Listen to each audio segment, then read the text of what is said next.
throwing middle, caught inside the 5. Jahmyr Gibbs to the end zone. Touchdown, Detroit Lions. 14 yards on the strike. Goff to Gibbs. You can't cover that man one-on-one. You just can't do it. Nice job. Jared takes the snap, back looking, throwing middle. Got Amon-Ra inside the 2, to the 1, to the end zone. Touchdown, Detroit Lions. Amon-Ra, St. Brown. Amon-Ra, St. Brown. Nice job.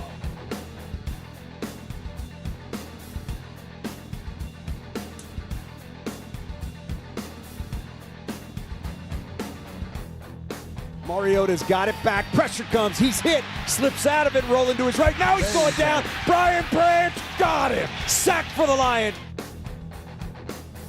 Snap taken by Mariota. Wants to throw it. Gonna get hit. Gonna get sacked. Yes, Taken down. Brian Branch got him second time today. Nice job.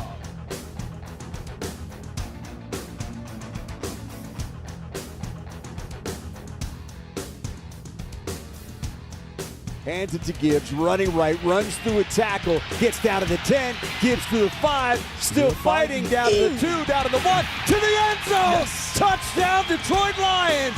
He did not quit! Nice job.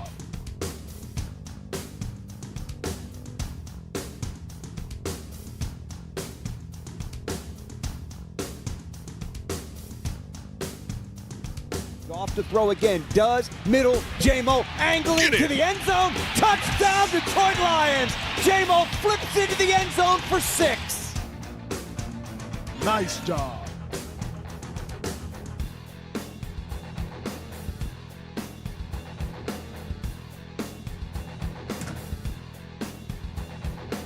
You talking about gut punch up the middle, then talking about tossing it on the edge, and once you get him out on the edge, Sonic is gone.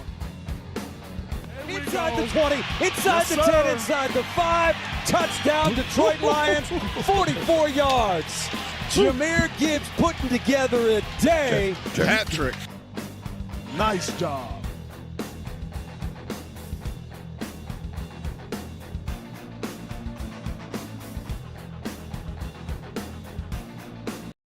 Pressured by Hutchinson, he goes down again.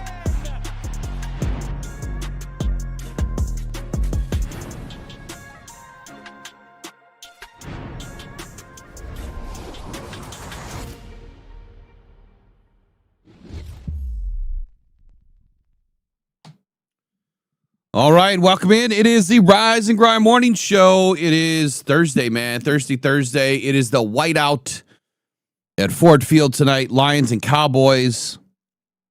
What another epic game between the Lions and Cowboys. Just a quick audio check since I'm in here by myself today. I've had all sorts of issues trying to get this new camera rolling, so we're not rolling with it today. But we do got a new mic, so we do have to do audio checks today just to make sure that you guys can hear everything okay. That it sounds good. It'll take a few days to get it pulled together. But this is the one that I've been waiting for. So I'm excited to finally have it. And once we get it dialed in, we'll be sounding even better than we did before. Today's going to be a rough day. It already is a rough day for me, man. I'm hurting. I am not even looking forward to going to Ford Field tonight. I mean, I am, but I'm not. It's kind of rough for a Lions fan to say that I'm not even looking forward to it. I'm looking forward to it. I'm looking forward to spending time with my father. I'm looking forward to spending time with all of the Lions fans. I'm just not looking forward to all of the BS that we're about to hear and read today. I saw someone in the chat earlier this morning saying, "You know what? Let's start off to a positive day." And I heard that somewhere else this morning, about an hour ago. It was on Twitter. This place has probably been the most vile, toxic energy out of Detroit as far as media is concerned. I think you know who I'm talking about. And no, it's not 97.1 The Ticket. It's another entity over there. over on a road in Detroit. But what coulda, shoulda, woulda been, it is not. And to hear one of the individuals say that this place began to bring positivity to the fans in Detroit, I just started laughing. At 6 o'clock this morning, 6:30, I just started laughing. Like, have you not watched your content? Have you not watched the people that are on in the evening? Do you have no clue what's being said? Do you not watch all the shorts and all the videos that you put out and how toxic and hateful it is? And then to hear one of the originals say that we started this to be positive. Come on, man. Who are you fooling? Who are you fooling? The reason why the majority of the fan base is the way that it is today is because of you. It's because of that BS that you put out for clicks and not to help drive good energy in Detroit. It's anything but good energy. It's anything but D-energy. It's toxic. And I've had to say this a few times on this channel. The toxic energy with Josh Reynolds. He wanted no part of Detroit anymore after the fan base. No part. And there's been others. It's hard to play in Detroit because of what we've dealt with for years. So we're gonna spin this into positivity this morning because the toxic energy has been around long enough, has it not? And yeah, we're gonna have conversations from day to day that are not easy. We're gonna have conversations that involve players that maybe are not holding up their end of the stick, or maybe they're going through a rough patch, or whatever it is. But to see what's being said about Brad Holmes and is the honeymoon period over and yada yada yada, it's just hilarious to me. Spoiled ass brats, man. I guess that's what we are now. We're spoiled. We're spoiled because of 2.5 seasons? Are you guys kidding me right now? Like, maybe if it was a decade, like the Chiefs, I could understand their fan base being spoiled little brats right now, saying that, Andy Reid's got to go and Patrick Mahomes isn't the guy. And first of all, that's not true. But come on. If it was 10 seasons, a decade of winning, a decade of going to the playoffs, and a decade of not winning a Super Bowl after going to the playoffs, yeah, I could see where the fan base would want to turn coat and get upset. And maybe you'd be upset with the coach or the GM. Ladies, gentlemen, kids, it's been 2.5 seasons. It's been 4.5 seasons now of rebuilding a franchise from the gutter. I'm sorry. I'm going to relish in what's good. Now, if my dad is listening right now, what he would tell you is that's not the Will that I know. Because the Will that I know 10 years ago wasn't happy with this team. Wasn't searching for a new team, but I certainly wasn't happy with the direction of the team. After the firing of Jim Caldwell, I didn't know what to think anymore. We finally were going somewhere. Yeah, we weren't getting there quick enough, but we finally started to make some bigger waves. And you brought in the idiots that we brought in. That's what pissed me off. I had no confidence in Patricia or Quinn or any of those individuals we brought in. Dan Campbell was different. Didn't know anything about Brad Holmes, but Dan Campbell was different. Dan Campbell was exactly what the city needed. And sometimes, and I'm not saying that this is going to happen, but sometimes coaches are brought in to change the scene, and then a new coach is brought in to finish it.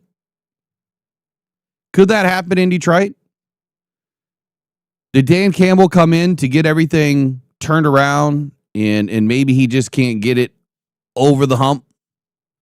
That last push that, get past the NFC Championship game?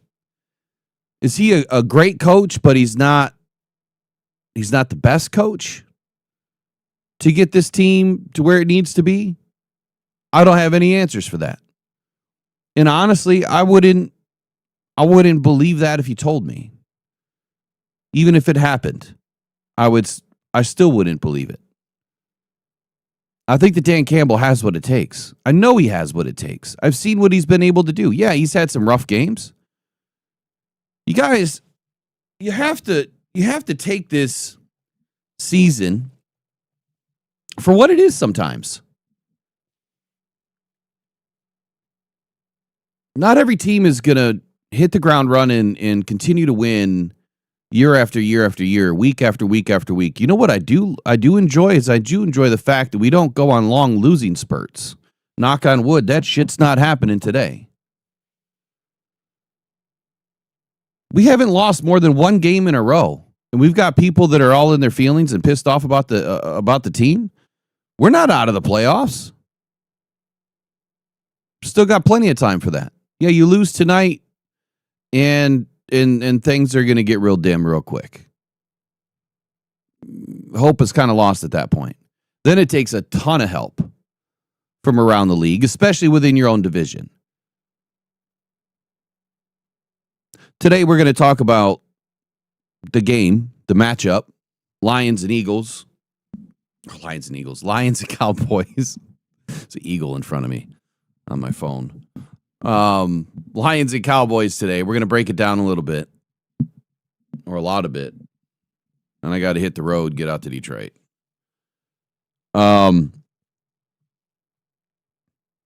Just chill for a little bit, man. Like it's I get it. We're hungry. We've been starving. We want a winner. We want a Super Bowl. Before I get too far, I want to read some comments on Twitter. I'm not going to say anybody's name. So if this is your comment and you're in the chat, you're in the chat. But I don't know half these people. I don't know any of these people, really. So the first one, I'm just going to say, it says, so you watch them play. You see all the injuries. It's a massive uphill climb. But apparently, you are supposed to be blindly loyal and believe it will all be okay, or else you're a bad fan. No, you see, what you're saying here in the beginning is you've got a lot of injuries. It's a massive uphill climb, period. That should tell you enough. Brad and Dan have given us an opportunity to win. We had the players to win. We no longer have those players. We have what we have. Ton of injuries again this year. Unprecedented amount of injuries again this year. Back-to-back seasons. Tell me another team that has had more. My biggest fear in the beginning of the year, I think you guys would remember this, when I said, last year was about the defense. Last year was about the defensive front seven. I said, God forbid we lose the secondary or offensive pieces. We're in trouble. I was more afraid that the offense was going to fall apart this year. Kind of is, not really, but kind of is because of the offensive line. So apparently you're supposed to be blindly loyal and believe it will all be okay, or else you're a bad fan. No, it's not blindly going to be okay. The season could end in no playoffs. What's wrong with that? Yes, we want more. Yes, we feel like we deserve more. But if you can't field a team that can go out there and beat every team on the field because of injuries, and you can't pull guys from practice squads that are any better, and you can't do anything at the trade deadline because that's come and gone, what are you supposed to do? This happens to teams every year. Every season this happens. We're not the only one. And again, hindsight 2020 being what it is, you can't sit there and blame Brad Holmes for not doing something, because there was no reason to make a move at any given position other than in your head you feel like you should have went out and done something. What was there to do? And here's the other side of that. Those players were not for sale. Ever. The players that you saw moved at the deadline, those were the ones that were available. The players that were moved in free agency, those were the ones that were available. Anybody else, you would have way overpaid. So then what? You guys are complaining and bitching and whining and crying about Isaac Tesla. Imagine had you given away 3 third-round picks and more to bring in another player that comes in and then just gets injured. What would you have done to Brad then? Oh, the guillotine would have been brought out, marching it down Woodward Street, where all the toxicity lives. So no, it's not about being blindly loyal. It's about being accepting of the fact that sometimes shit happens. What are you going to do? You continue to fight. You get up every day. Yep, cancer happened. Did I just lay in bed all day and say, well, it was me? Nah, I got up and I started punching my way out. That's what I did. And I've been here now for over 2 years sitting in this chair talking to y'all. Most people would just give up and go away. Nah, it's not what I'm made of. And it's not what the Lions are made of either. How about this next one? It says, hey, Stick, Lions fans have never won a Super Bowl appearance or have never seen a Super Bowl appearance. Lions fans would like one before they die. Being 2 games back with 5 to play, it isn't looking good. We had a taste of winning 2 years in a row, and we demand better results. We aren't soft like you. We want a Lombardi.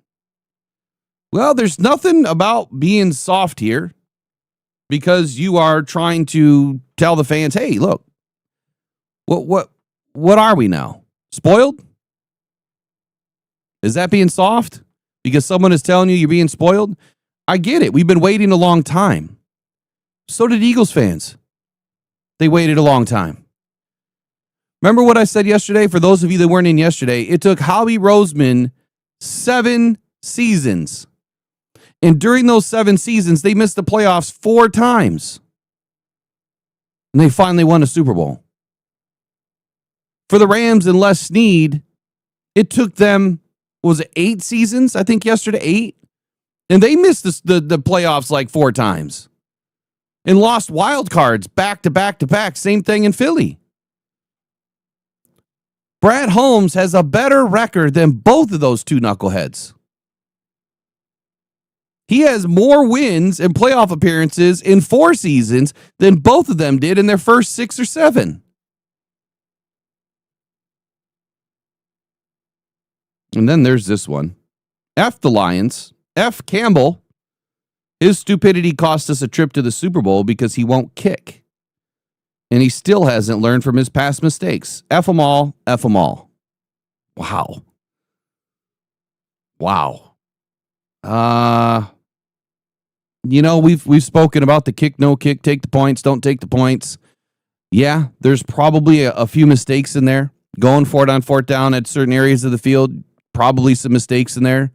But I think that if you were a coach and if you played the game of football, or if you even understand the game of football from a higher level, and I'm not saying that I do more than you, what I'm saying is, if you've been there, done that, been in those situations dozens and dozens and dozens of times, and you're looking at your roster and you're like, I'm down this guy. This dude just got hurt. This guy just got his toe stepped on. This guy might have a concussion.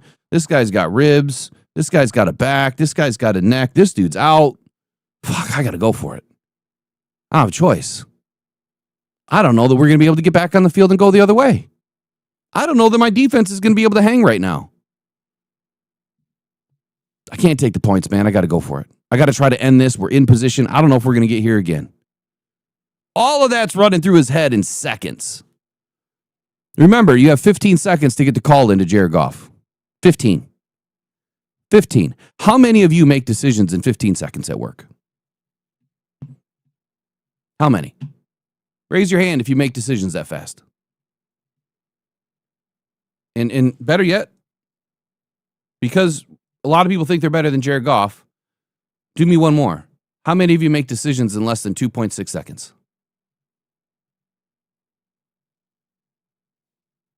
I certainly don't. And I doubt a lot of you do too.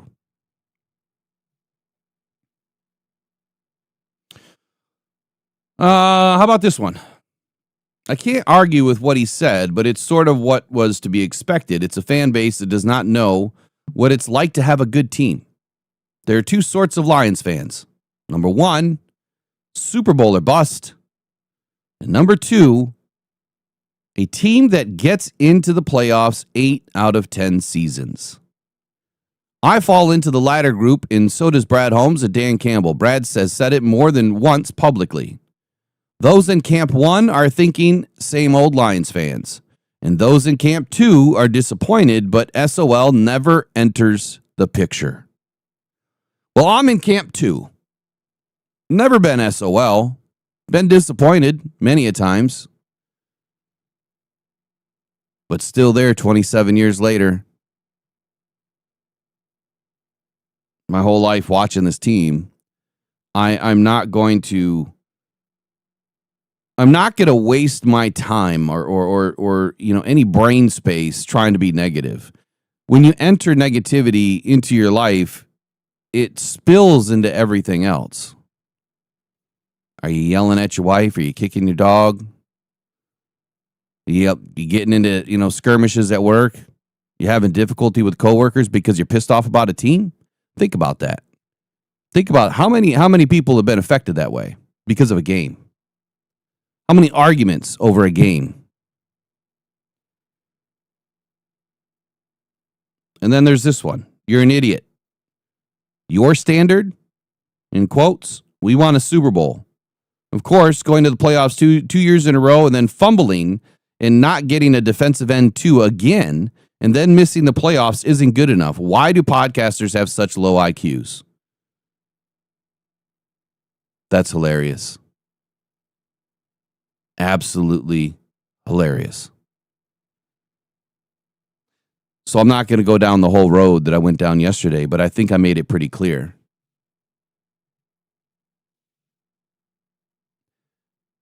Number one, defensive ends, game changers, players that are selected in the top 5 of any NFL draft are supposed to be game changers. They are supposed to make your team better. Those are the guys that are supposed to wake up in the moment of despair and they are supposed to go make a play happen. Those are the guys that you're supposed to lean on. Amon-Ra St. Brown was not drafted that early, and he has been the engine of this team.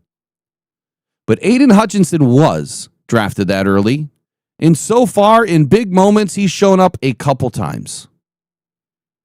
In the brighter moments, he's disappeared. And you've heard it from everybody that I feel knows what they're talking about. Aiden has to step up today. This is on Aiden tonight. This is not on Al-Quddin Muhammad, a free agent, who, by the way, is playing better than the other defensive ends on the Browns team, and Myles Garrett's doing just fine. Aiden Hutchinson has better, way better defensive tackles and defensive ends and linebackers and corners and safeties than Myles Garrett does, than Max Crosby does, than Trey Hendrickson did. And those guys produce in big moments. When they're healthy, right? They produce. Aiden hasn't. Few and far between. And I'll leave the rest of that alone. I think I'm going to try to give you 2 more. I'm trying to find a positive one here. It's kind of hard. It's kind of hard. So Detroit Lions fans, for giving up at 7-5. What you call giving up is others being pragmatic that the division is gone, and most likely so is a wild card. 1-3 versus the division, 0-2 versus Green Bay, and a less than 500 in the conference. Do the effing math instead of gaslighting the fan base. Well, I don't think that anybody's gaslighting. But what I would say is we have a very tough division. We've known that now for multiple seasons. The only difference is they got better and stayed healthier. We have not. The Bears have had a shit schedule, taken advantage of it, played one winning team that they beat. We still beat the Bears. The Packers have had a good schedule, pretty tough schedule. It's not like they beat every winning team out there, but they did beat us. And that's a problem. It is. We should never lose to the Packers. I know how much that sucks. At a minimum, we should split because they're a pretty damn good football team. Sometimes you have to give the credit to the other team that they're just a really good football team and they did more than us. And it's not because of Micah Parsons by himself. No. Jordan Love threw 4 TDs. Aiden didn't show up. Think about that. Had nothing to do with what Micah Parsons did independently in that game. It had everything to do that our offensive line is as injured as they're going to get, or it could get worse. And young. I mean, my God, Awasika's out there. Starting. That's a problem. And then you have Jordan Love throwing 4 TDs. And we blame AQM and Marcus Davenport in his first game back. Wow. Okay. All right, how about this one? A lot of hate from this account, but this is spot on. Lions fans see 7-5 and act like we're 2-10. This is a Lions team that's really good, but has holes that need to be fixed in the offseason. I swear a ton of Lions fans want this team to suck just so they can scream SOL. Well, I don't know about you, but I don't scream for ice cream, and I don't scream for SOL. But what I will scream is go Lions tonight. One pride, and let's beat the shit out of the Cowboys on Thursday Night Football. That's what I will scream. We're going to change the tune when I get back. Pressured by Hutchinson, he goes down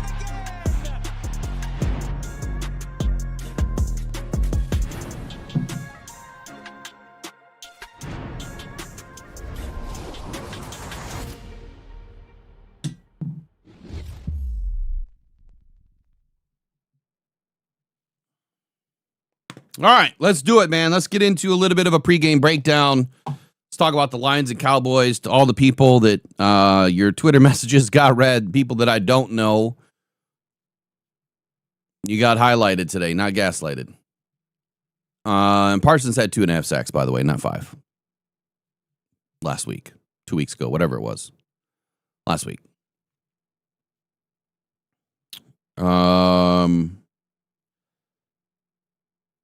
I'm not even going to get into the whole, like Calvin Shepard is, okay. All right, I'm going to address one more thing.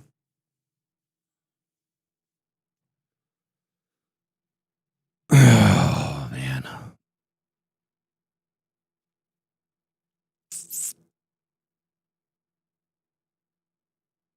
You guys watched week 2, right? And you watched how impressive this defense was? Do you know why that happened? Do you honestly know why that happened? Why it was that we were able to put up massive amount of points on the Bears and they weren't able to move the ball?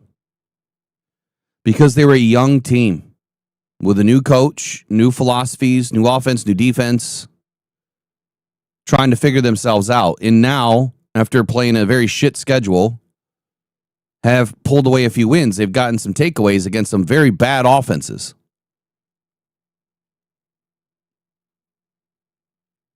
Everyone that put Calvin Shepard up on a pedestal immediately shouldn't have.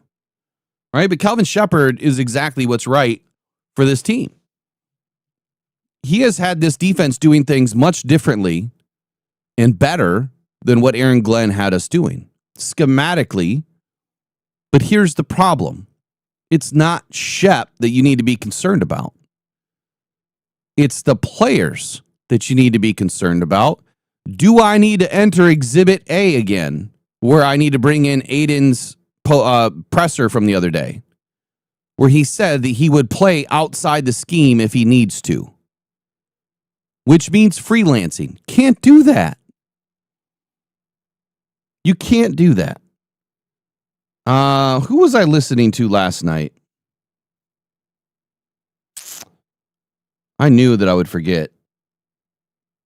And I was going to do some videos last night, but I was working on that damn camera all night.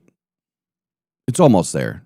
I've never had a full frame professional camera like this. It's one of Lumix's best cameras on the market. And I don't know what I'm doing. So I got to learn. Just just like the rest of the team, right? They don't know what the hell they're doing at times. They got to learn. But being able to admit that is half the battle. And Shep has had to learn just as long, or just like everybody else. What can he push this team to do? What limits does he have? Who can he trust? And then having a Legion of whom, which, man, did he not have them playing well or not? I mean, they played them great.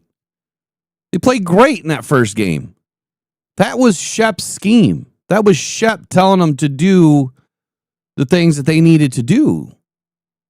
But as you continue on and teams have game film on you, they can figure some things out about you. These guys have weaknesses. Everybody has a weakness. Everybody.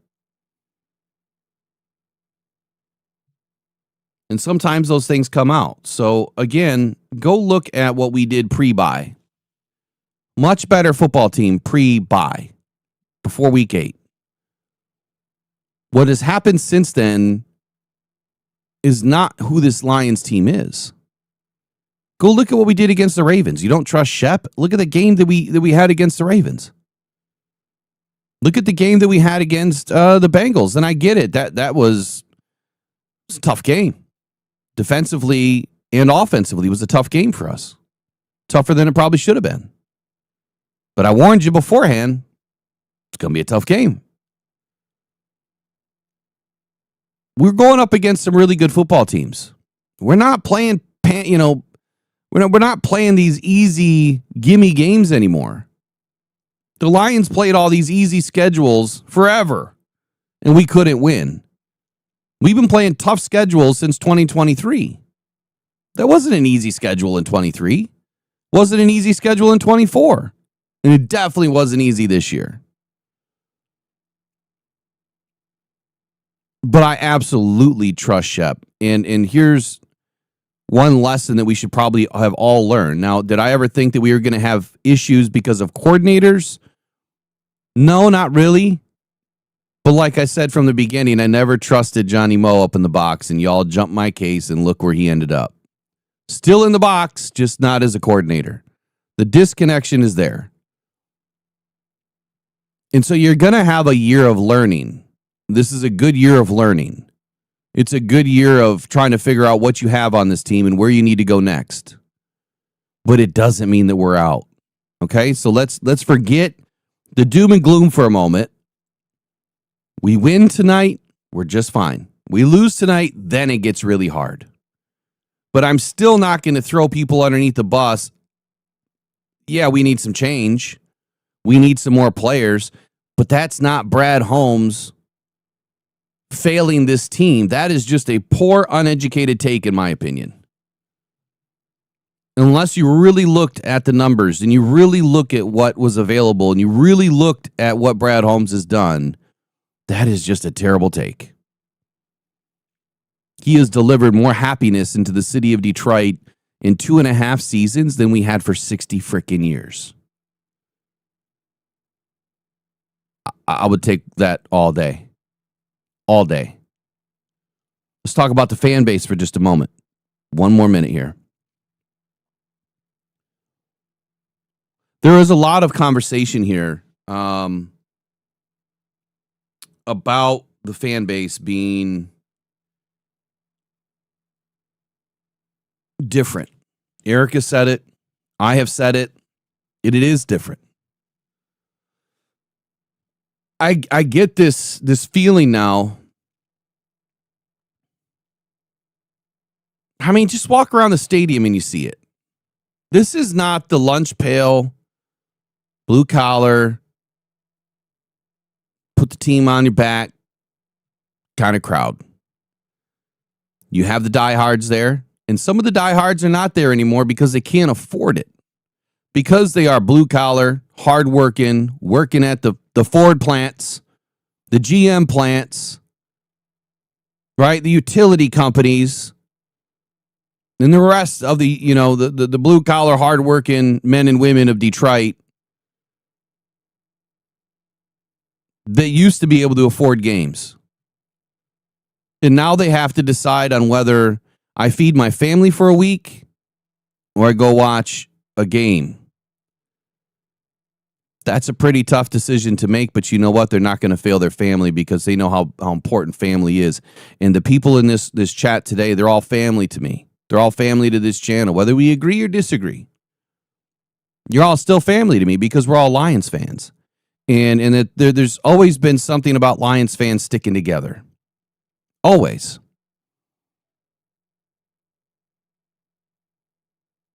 And so what this dude said was kind of about that. I just saw the super chat fly by. I'm sorry, I missed it. I'll be right back to that. One sec. Anyway, what this guy said was kind of about that we have always been a fan base that stuck together. Why? Because we were always laughed at. We were always the bottom feeders of the league. You know, you're always pointed and gawked at, and you know how terrible you are, and how terrible the team is, and the ownership sell the team, put some paper bags on. I mean, come on. We always stuck together. Anytime you got around the water cooler at work, yeah, you had some good conversations. Even though the team wasn't doing well, it was, hey, next year, man. Next year, I think that we got something. We can build off of this. But we never had the right leadership. Even though we had some good players at times, we never had the right leadership in the building. We have the right leadership. And if y'all want to throw that leadership out with the bathwater, you're asking for the wrong thing. Tell me who you're going to insert right now as opposed to Dan Campbell and Brad Holmes. Stop giving me this bullshit that Brad Holmes is to blame and Dan Campbell can't coach, and tell me who would do a better job. Tell me, please. Who do you want next year? And if you keep on pressing, you might get your wish, because these guys, last I've checked, their contracts only run through 2027.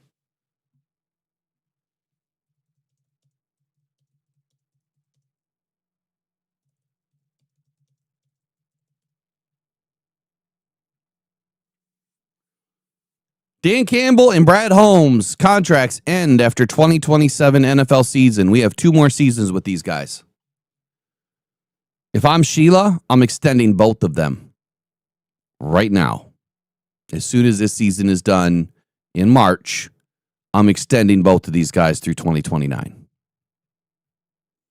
If they want to stay. But you keep pressing on them, and you're going to find out that the grass isn't always greener. We could get another Matt Patricia and Bob Quinn. I don't think Sheila would allow that to happen. But you know what? She doesn't know. People could say a lot. Promises are always made. But promises aren't always kept. Dan kept his promise. Brad kept his promise. I'm going to build a team for sustainability. We are going to build a roster that can compete. And every year we're going to build through the draft. We're going to develop those guys, and we're going to try to keep the guys that we know can make a difference in the city and on the field. And that is what they have done. You all agreed with them when they said that. And now you want to punch them in the face and say they're no good. I don't think I need to go down the entire roster to tell you how good they have done. Wheat and Lacey were 2 of the best pickups this year. Both of those guys can play at a high level. Both of those guys have had hardly any snaps in their career, and they're still young enough to get another contract next year or for a couple of years or 3 or 4 years, and they're going to balloon into really good football players, really good high-quality depth players. You're only as good as your depth. You should have learned that by now.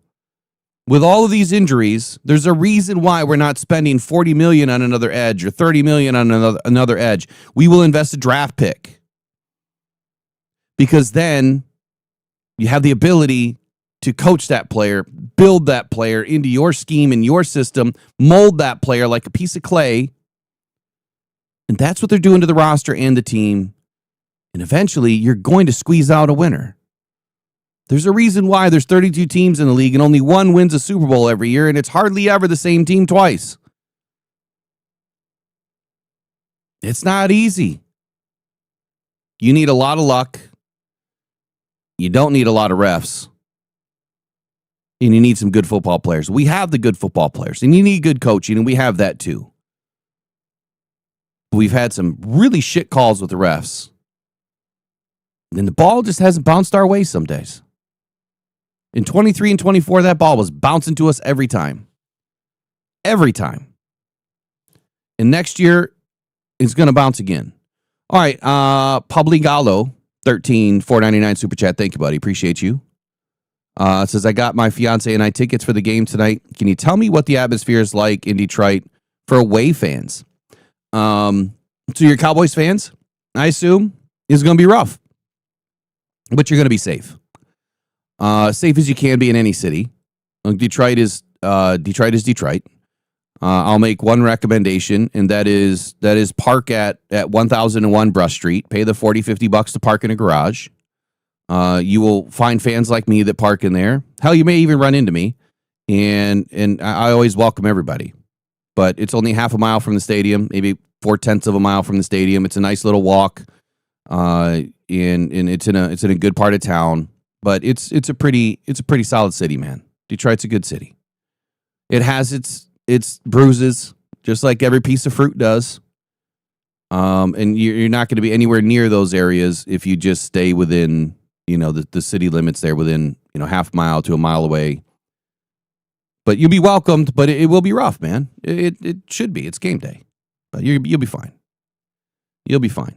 Big shout out to Grandma Trace that just sent out 5 Detroit Lions gift memberships to Nepal Life. I can't even say that. I'm not even going to try the next one. Shika Marurana, Anthony Tottingham, Gary, Cordero. Welcome all in. Appreciate you guys. All right, let's flip it again, and then let's get into our breakdown. Pressured by Hutchinson, he goes down again.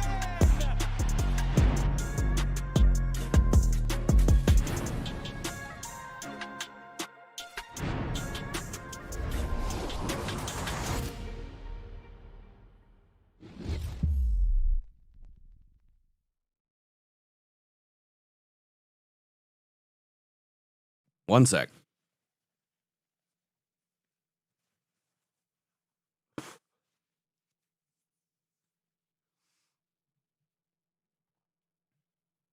All right. I'm going to blow my nose real quick. Got to breathe it out sometimes. You just got to take a break. Being a Lions fan has never been easy. Jumping in to do this every single day has never been easy. It's not for everybody. It's really not. Being a Lions fan is not for everybody. You have to be a committed individual. You have to be an extremely tough individual. Not to get religious, but someone said this to me the other day. I got to say it because I thought it was hilarious. It's if you know anything about religion, Christianity, individual said, God always challenges those the most that can handle it. And you chose to be a Lions fan. God chose that for you. You're going to have the hardest path of anybody. But man, when you get to the other side and those pearly gates open, there's your Super Bowl. When they said that to me, and I thought for a minute, I'm like, golly, I've been punished my whole damn life being a Lions fan. Maybe there's some truth to that. But I'd rather have my Super Bowl before I get there. That's what I said. Oh, but hey, isn't that kind of a parody here of what's going on, man? We've been punished. It was bringing tears to my eyes because it was so funny when they said that. Oh, the exchange that happened was epic. It was epic.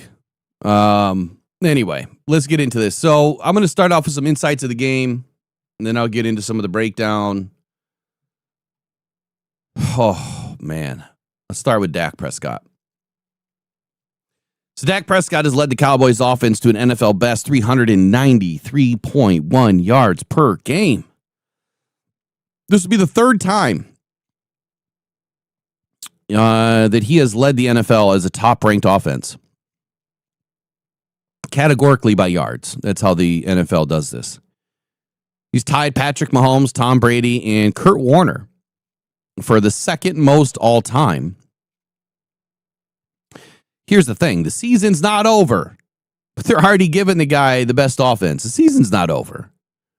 It's not even close to being over.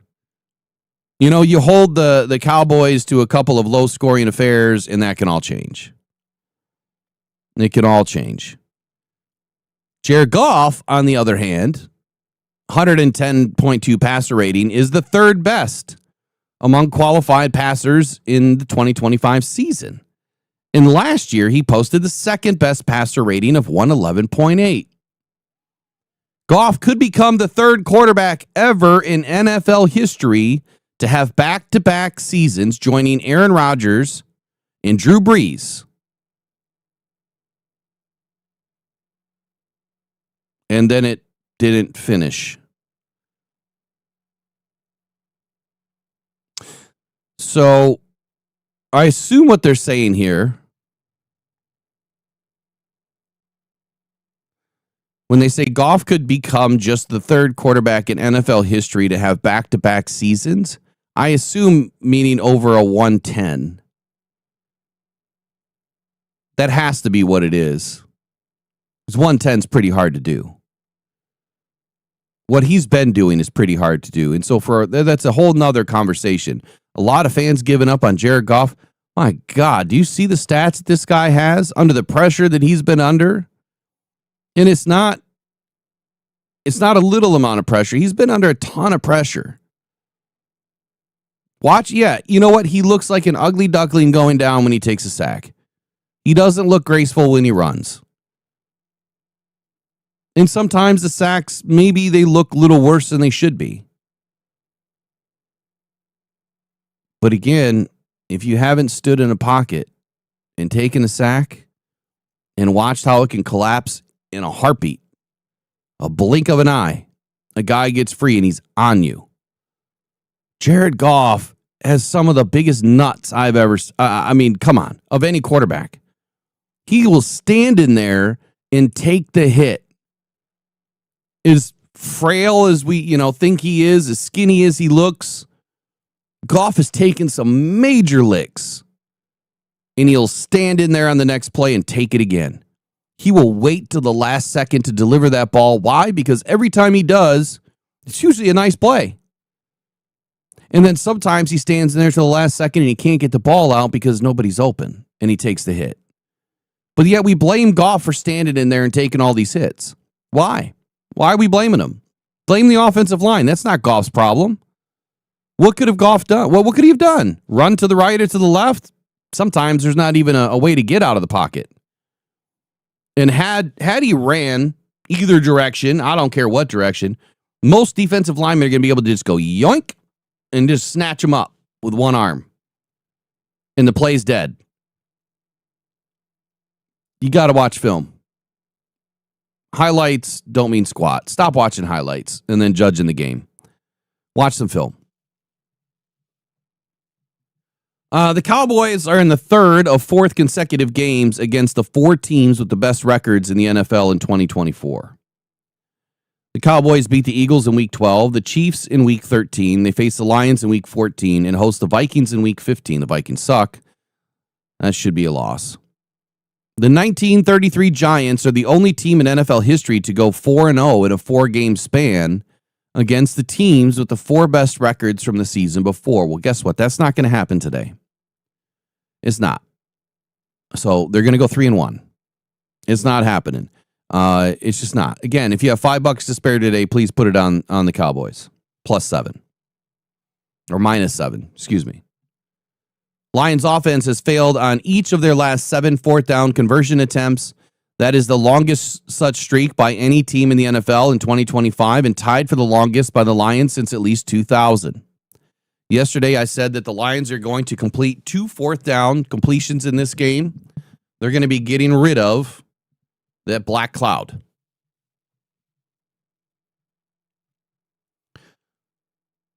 I will be changing up my tune, I think, a little bit. Yesterday, I started talking about some of the defensive schemes, what the Lions need to do with George Pickens and CeeDee Lamb.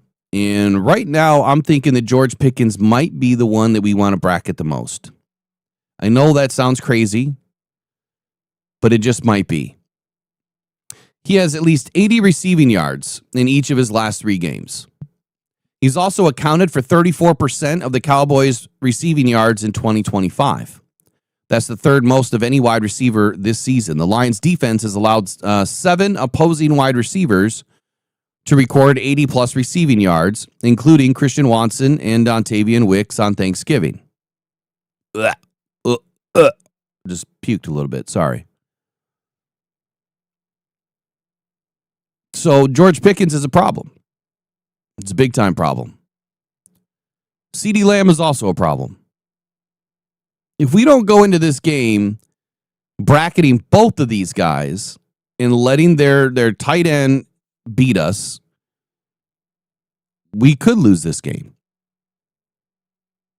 I'm hoping that Calvin Shepard does not run man. You can run man-on-man underneath, and I want to see a short shell over top. And I want both of those guys bracketed. Matter of fact, I would stay in nickel the whole damn game. But not just a regular nickel, a big nickel, or a smaller dime package. I'd rather see 3 safeties, 2 corners, right? Brian Branch in the middle of the field. Harper, you put him over top of Pickens or CeeDee Lamb, either way, and bring in another safety.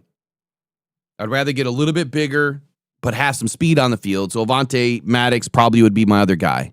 Maybe you put Avonte Maddox in the middle. You put Brian Branch on the right. You put Harper on the left. Whatever. I think that would be the play. And then you take Jack, you put him on the left, and you take Anzo, and you put him on the right, or you flip-flop, depending on strong side, weak side.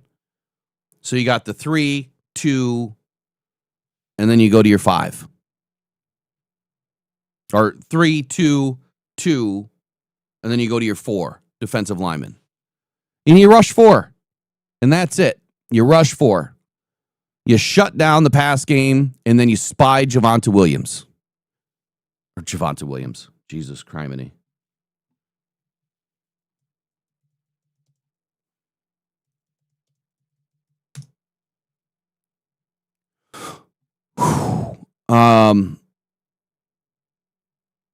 Not really worried about Malik Davis, Jaden Blue, none of those guys. Not really worried about Kavonta Turpin, Jalen Tolbert, Jonathan Mingo, Luke Schoonmaker can make plays.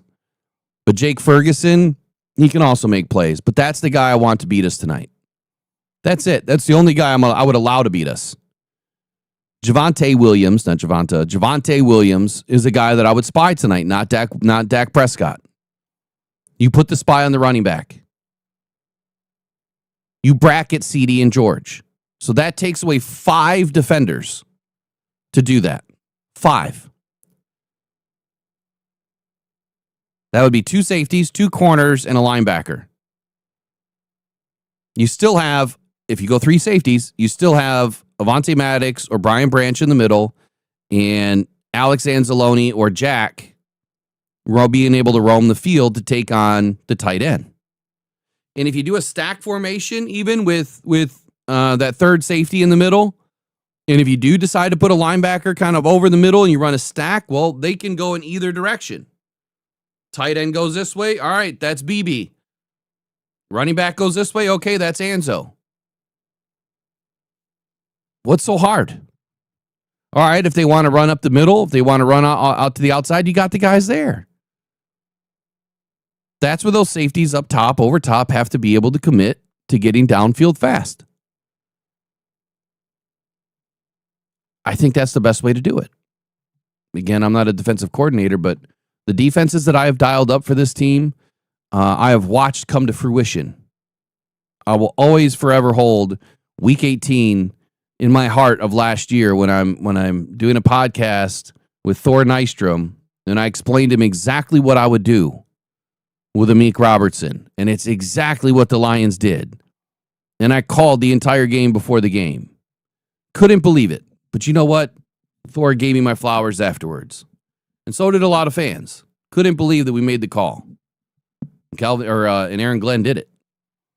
I'm making the call tonight, Calvin. This is what I want to see. You just got to take your expertise and make it better. All right? Because I have no clue after the fact. The Lions have won. This is the biggest stat of the day. The Lions have won each of their last 14 games following a loss. And yet we want to throw the Lions under the bus. We don't lose 2 games in a row. We don't lose 3 games in a row. We don't lose 4 games in a row. That's the old Lions. Do you know how demoralizing it is to show up after a loss and then you lose again? And then you got to go back to Ford Field again and then you lose again? You don't even want to go back for the 4th one. But you're dedicated. You're committed. You want to be there. We don't lose 2 in a row and it can't start tonight. It just can't. I don't know what refs we drew for the night. I'm a little concerned about that. I'm real concerned about that. Now, yesterday I mentioned this one. The Cowboys cut Kaiir Elam, and since then, Siobhan Revel has been inserted. He's had 62 coverage snaps in the last 2 games. He's been targeted 6 times, and he has 5 completions against, 61 yards, and that's worse than the NFL average. So that's a guy that you have to kind of get after him, as well as Turquoise Bridges. You have to get after him too. He's been targeted at a league high 23.9%. He's allowed 2.3 yards per coverage snap. That's a ton. That's 1.3 yards more per average in the NFL, or 1.4 yards more per average in the NFL. That's a ton of yards. It's a ton of yards. So even if you were to hit him 10 times tonight, you're guaranteed 23 yards at a minimum. 23, guaranteed. That doesn't even include the air yards. Okay, Jared Goff has thrown for 255 passing yards in each of his last 5 games, the 3rd longest active streak in the NFL. I don't know how that's accurate.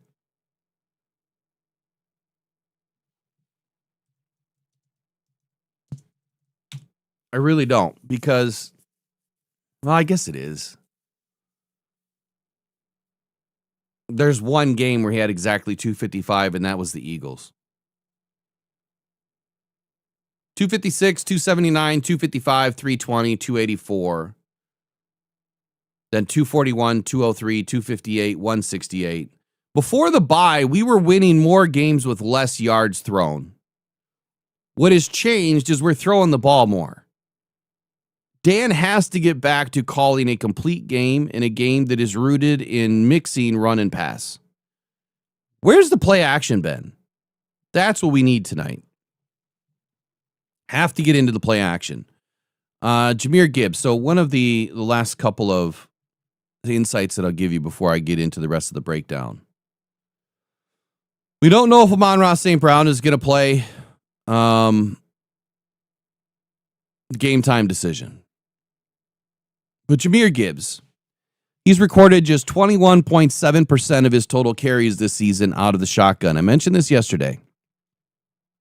It's the 14th lowest rate in the league. And just over 10% lower than the league average at 32.9%. Despite that, though, despite the limited attempts out of shotgun, Gibbs has recorded 290 rushing yards from the shotgun.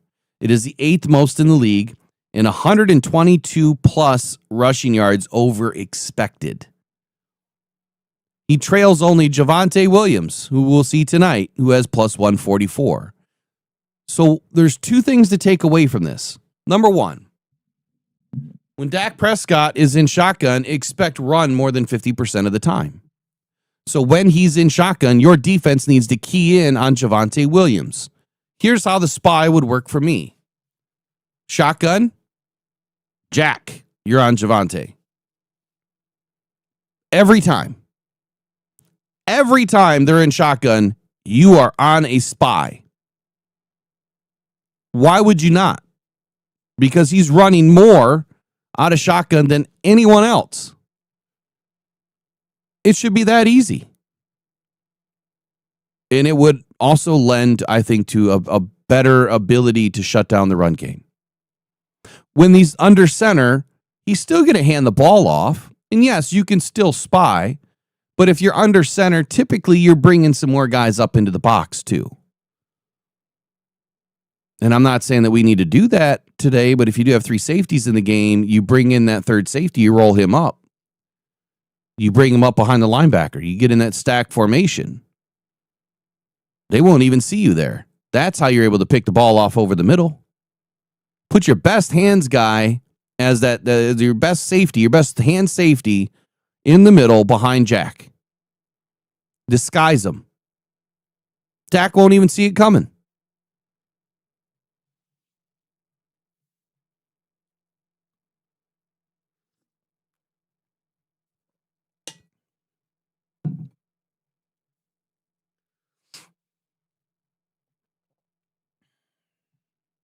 What are we talking about in here, Crazy Clown? Disagreeing with what now? Are you talking about me?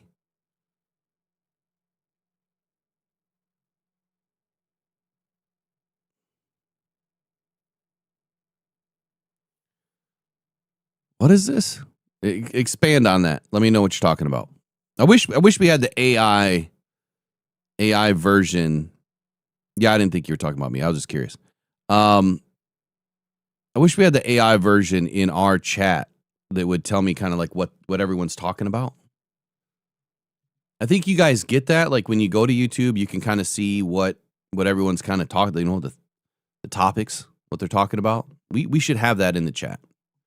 I'll message YouTube on that today. That would be a great feature for the channel mods and for myself.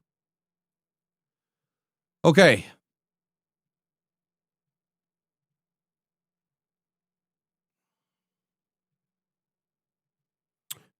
Just a quick house cleaning update. So I've been waiting on some labels to get printed. I know everyone's got their coffee, but one person. And that's coming out. I just got labels yesterday. So that'll be out. I'll put it in the mail tomorrow, unless I get a chance to put it in the mail today. But then all of the mods, and everybody else that obviously helps this channel, I'll be sending yours out at the same time, whether you're an elite member or not.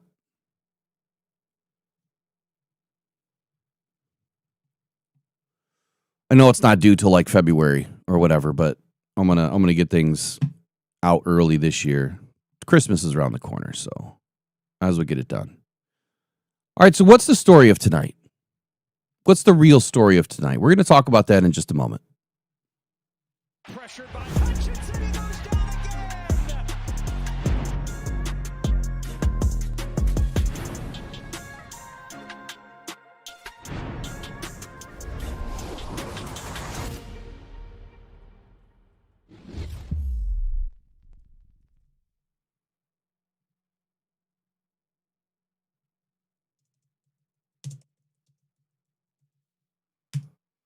Okay.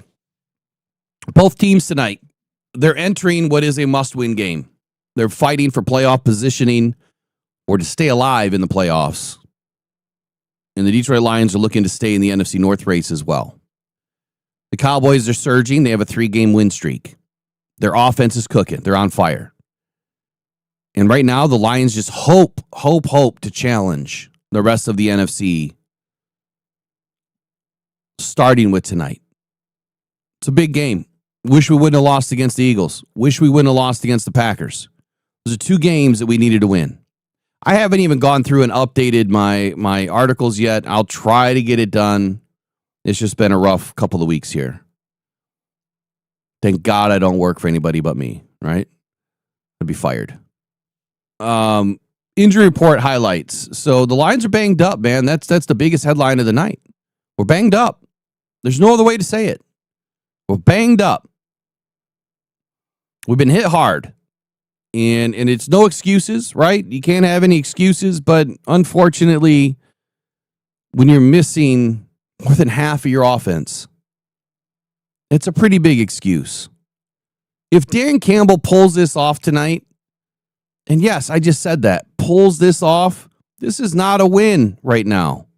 I don't care that we are, 3-point favorites or 3.5 point, whatever it is, whatever the line is now.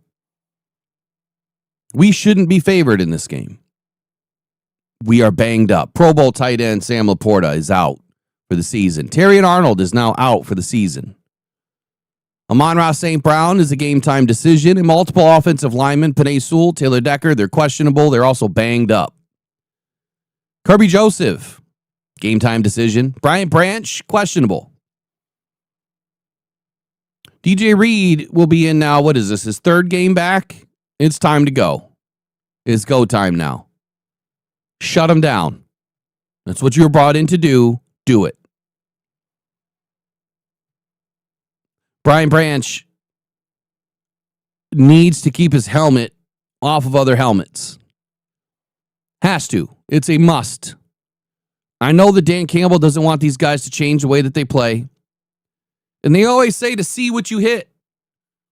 And even though he's seeing what he's hitting and his face mask is hitting a helmet, it's illegal. It's a penalty.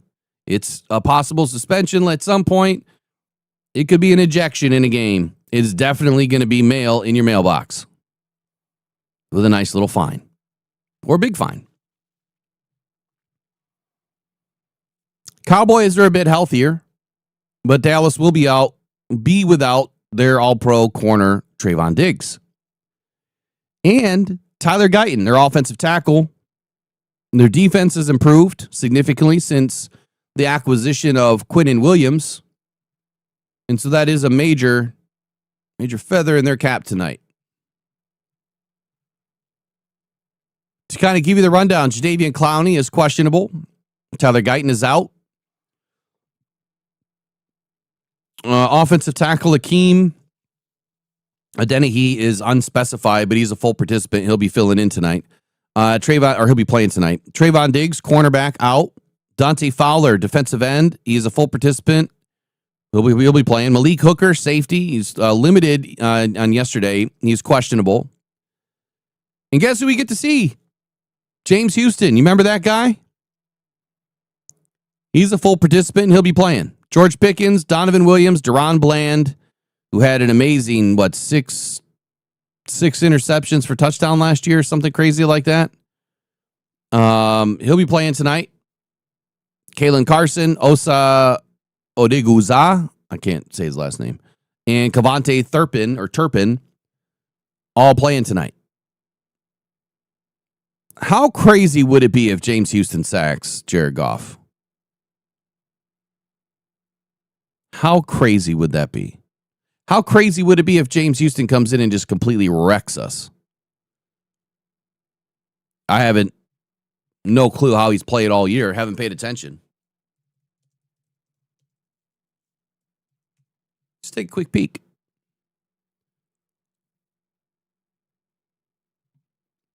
Oh. He is who I thought he was. He is who I thought he was. He's got a 70 overall grade, 72 in the pass rush, 63.8 in the run defense. 5 sacks on 218 snap counts. That is the James Houston that I knew. Extremely efficient. He might only have 9 tackles, 1 forced fumble, 17 total pressures on the season, but 5 sacks, 8 stops on 218 snap counts. That means he's getting a sack just about every game that he's in.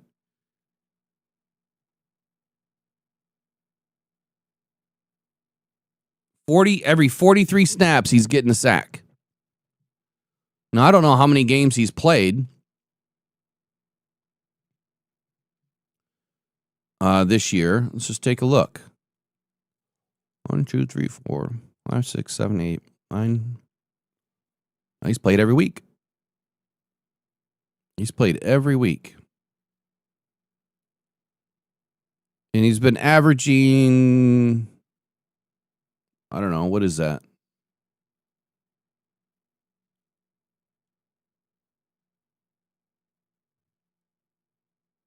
about 18 snaps a game. A little bit more than what he was getting in Detroit.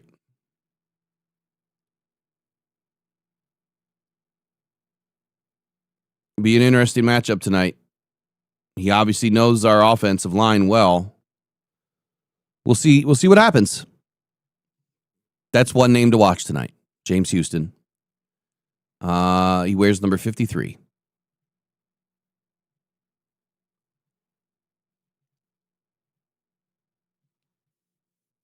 I can't wait to see if James Houston goes off tonight. I can't wait to see the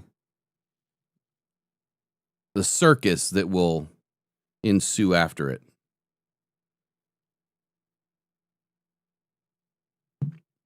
Let's get into some of the key trends right now. Lions are 10-1 against the spread following a straight-up loss since the start of the 2023 season. It shows very strong resilience by this team and a way to bounce back. And I believe that's going to happen again tonight. The Cowboys are improved, and they have improved quite a bit in their run defense after bringing in Quinnen Williams. And no, that was not an answer for Detroit, allowing less than half the rushing yards per game compared to his arrival. Dallas's passing offense, well, they've been not just cooking with fire, they've been cooking with a Tesla blowtorch, averaging 29.3 points per game during their win streak. So now I'm going to give you my 5 reasons why the Lions can beat the Cowboys and, well, how or why the Cowboys could beat the Lions. And then I'm going to give you my keys to the game, keys to the victory, player schemes, plays. We're going to dial it all up over the next 27 minutes. I hope to get it all in. If I got to go a little over, I will. We're going to start with the Lions. No, I'm sorry. We're going to start with, we'll start with the Lions. Number 1, the Lions have an elite rushing attack. For a couple of seasons now, it's been one of the best in the league, if not the best in the league. And we do boast a very efficient, productive duo when Jahmyr Gibbs and David Montgomery are treated equally. Now, I know that a lot of us expected Jahmyr Gibbs to get more of the, carries this season. Probably not to the extent that we have been seeing. It seems like it's completely lopsided at times. And maybe that mix of energy has kind of been lost a little bit. That 1-2 punch, that, speed ball to change up it's kind of been missing. And tonight we need to find some balance with the run game. Yes, you want to get Jahmyr Gibbs going, but you don't want David Montgomery to be cold. He needs to stay warm. That engine needs to just purr a little bit so when he comes in, he's ready to go. We are the league's most efficient team in gap scheme runs, which the Cowboys, theoretically and historically, have struggled with. Significant injuries to the receiving core for the Detroit Lions. A ground game is going to be the focal point of tonight's game. And it's a phase where the Lions are going to have to excel. It's one phase of the offense that we're going to have to excel in. There's something that scares me a little bit. And there's one thing that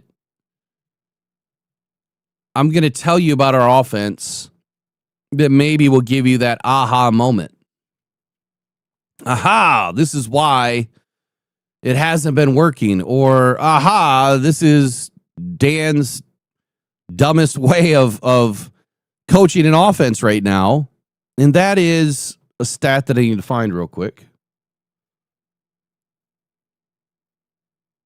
Where did I put it? Where is it? Okay, here we go. Tighten in my screen a little. Get this. Let me ask you guys a question. Number 1, where do you think the most important area is on the offense that you want to run the football? Do you want to run to the right, to the left, between the tackles? Where do you think the Lions do their most damage?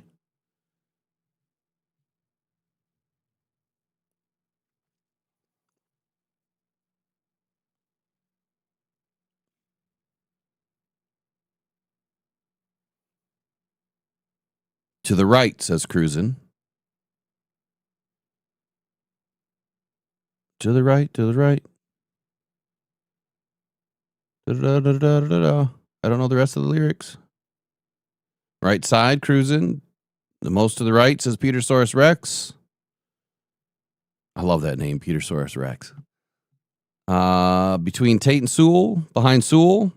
So I think you guys get it, right? Well, here's a problem. The Lions' backs have rushed to the right side of the formation at the third highest rate in the league this season, 56.3%. We average a league high, though, of 6 yards per carry when we do. But when rushing left, they've averaged just 4.2 yards per, just 4.2 yards per carry, a mark that is on par with the league average of 4.0. Jahmyr Gibbs has been particularly effective on the right side, recording position highs in yards per carry at 7.0 on a minimum of 20 touches, and touchdowns with 9, and rushing yards over expected plus 221. That's insane. Here's the problem. If I know this, and now you know this, and it's printed right here for everybody to read, don't you think the Cowboys know this?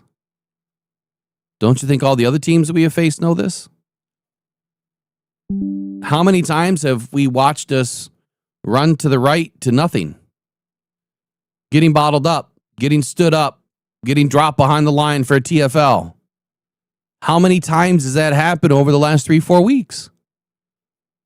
Often. And then these numbers are skewed. Okay, they're great numbers. Theoretically, they're great numbers. But why are they great numbers? Where did Gibbs have his big breakout runs? To the right side. When you break off a 49 or a 69 or a 78, what does that do to the stats? It artificially pumps them up. So even though those are great stats, they're artificially pumped up. We're only efficient because he broke a big run or 2 or 5. And by big, I'm talking more than 40 yards. So if we know this, the Cowboys know this, what do you think they're going to do tonight? They're absolutely going to overload the left side of the defense. And when they do overload the left side of the defense, well, that is when you have to take advantage of them. You do a little counter or misdirection and you go back to the left. Or you do a little bit of a fakey poo with David Montgomery going to the right, Jahmyr Gibbs going to the left, and then he squeaks through the line and you pass it to him for a screen pass. That is the mixology that I need to see tonight. I want to see a little count. I know it sounds like a lot of time, and I bitch and complain about that. We're doing plays that take a lot of time. But if you're in shotgun and you got a 2-back set and you do a quick fake to Jahmyr or David Montgomery's on your left, you fake it to him like he's going to be going to the right, and then you pull it back in, or you fake it to Jahmyr, and then you fake it to David, and then Jahmyr's already gone, and then you dump it to him. I mean, that's a bang, bang, bang. That's what that is. Jahmyr, David, pull it back, drop, bang. 2.5 seconds. And there's no reason why Jahmyr can't be 7 to 10 yards upfield as that ball's getting to him. Or that ball's leaking just a little bit to the left and you're catching him in stride. I don't want Jahmyr to go there and sit and wait. No, I want him on the run. He is more deadly when he's on the run with full eyes, vision, downfield. I want to see this play tonight. So we have to utilize what we do well against the Cowboys, expecting that they're going to counter us tonight and try to take away what we do well. Second point, Jared Goff's accuracy.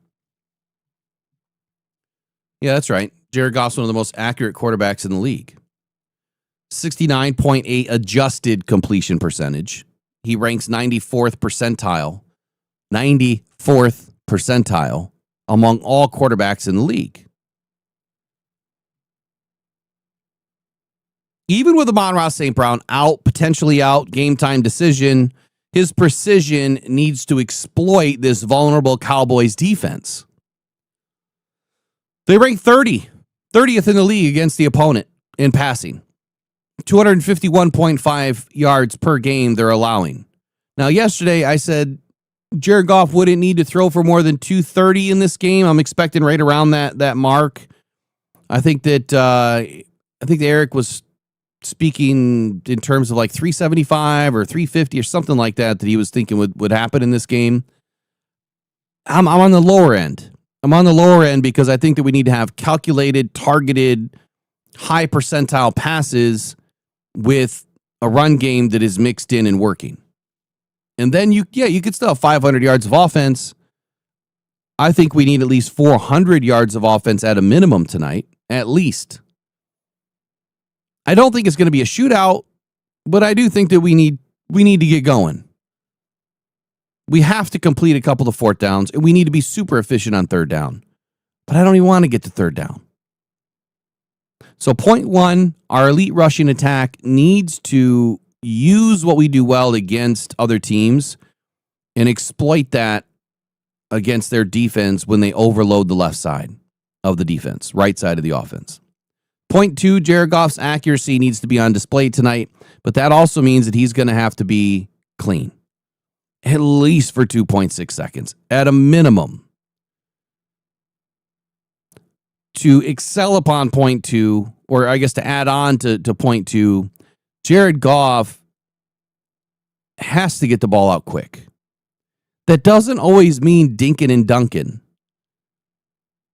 But what it does mean is that we need to have routes that are in that 7 to 12 yard space, trying to get these guys in space so that they can use their yak and get downfield even more. We're one of the better teams at taking balls for large yak yards. That needs to be on display tonight.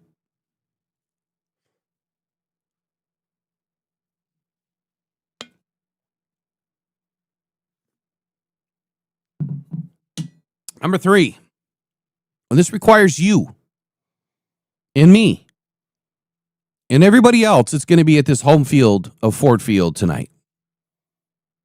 We need to have resilience. The team needs to feed off of that. The Lions have shown very strong performances at Ford Field when this team has their fans behind them. Dan Campbell responds well after a loss, and it makes him very dangerous as a coach with his aggressiveness. It's a must-win game. You as a fan tonight need to show up. You need to show out. Better not hear any boos tonight. You boo this team, they're not going to play for you. You boo this team, you're gonna crush their energy. If Dan Campbell decides to go for it and he doesn't get it, oh well. If he decides to go for it and he doesn't kick a field goal, oh well. Yeah, I'm right in the same boat. I would have loved to have taken the points on a couple of plays. I probably wouldn't have gone for it on a couple of fourth downs. But earlier when I started this show, what did I do? I ran through it. You got less than 15 seconds to call a play and get the play into Jared Goff, and it better be a damn good play. But you're over here thinking, man, this dude's out, this dude's hurt. This dude just got banged up. This guy's got a foot. This guy's ass hurts. Whatever. This guy's got a shoulder. This dude might be concussed. I got Aosika in at guard. Graham has one shoulder. Or I'm sorry, Decker has one shoulder. Panay's got half a foot. You get the idea yet? It's pretty tough. Oh, I don't have Sam. I don't have Brock. I might not have Amon-Ra. And even if I do have Amon-Ra, he's not 100%. He has to make all of these decisions on how to win a game. And when you're down there and you have an opportunity, you have to take it. And depending on how much time is on the clock and how the game is going, is what is going to dictate Dan Campbell to either go for it or kick it.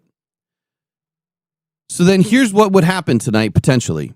What if Dan Campbell decides to take the points every time and we lose the game? Are you still going to be pissed? Or are you then going to jump on a mic and say, he should have went for it? What is he doing?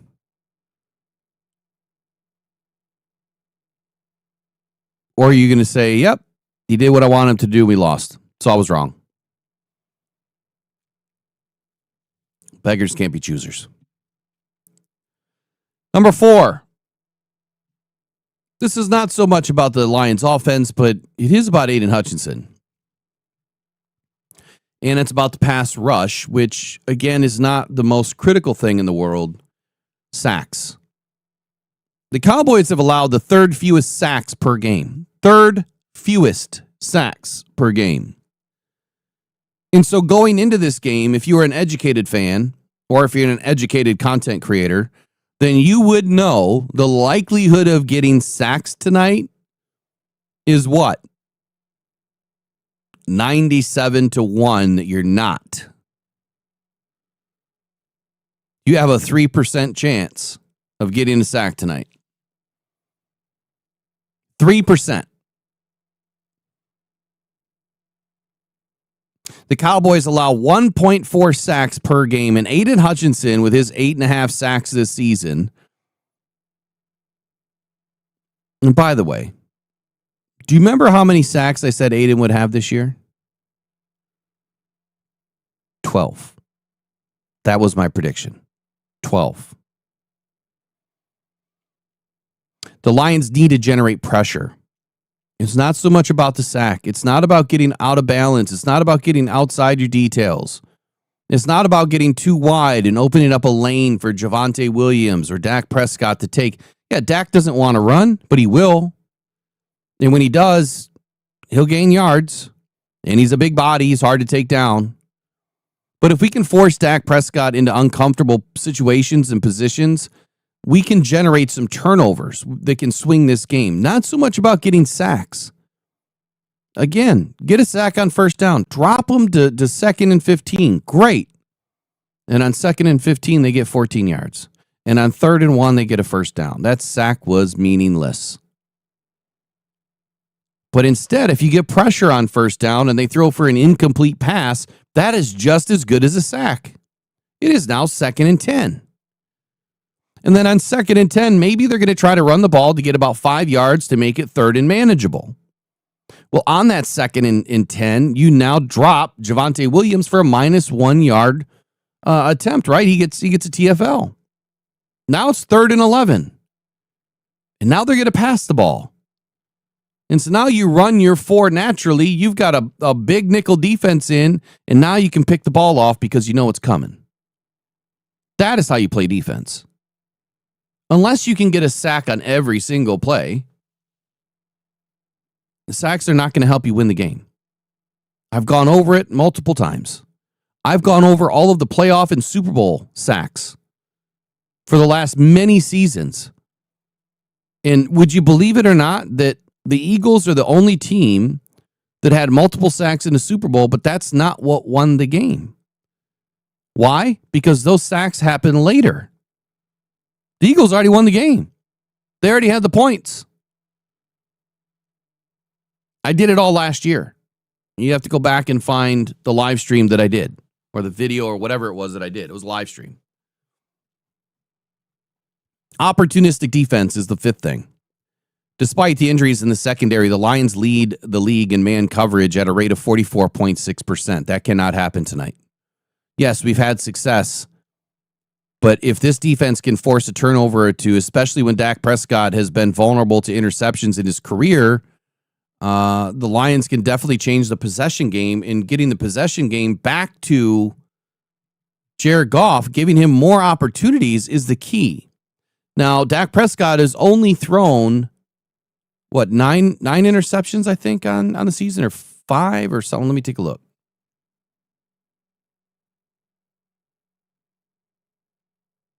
8 interceptions, 25 TDs to 8 interceptions on the season. Now, he's not playing that much better than Jared Goff. I think he has about 200 yards more. Here, let me pull up Jared Goff.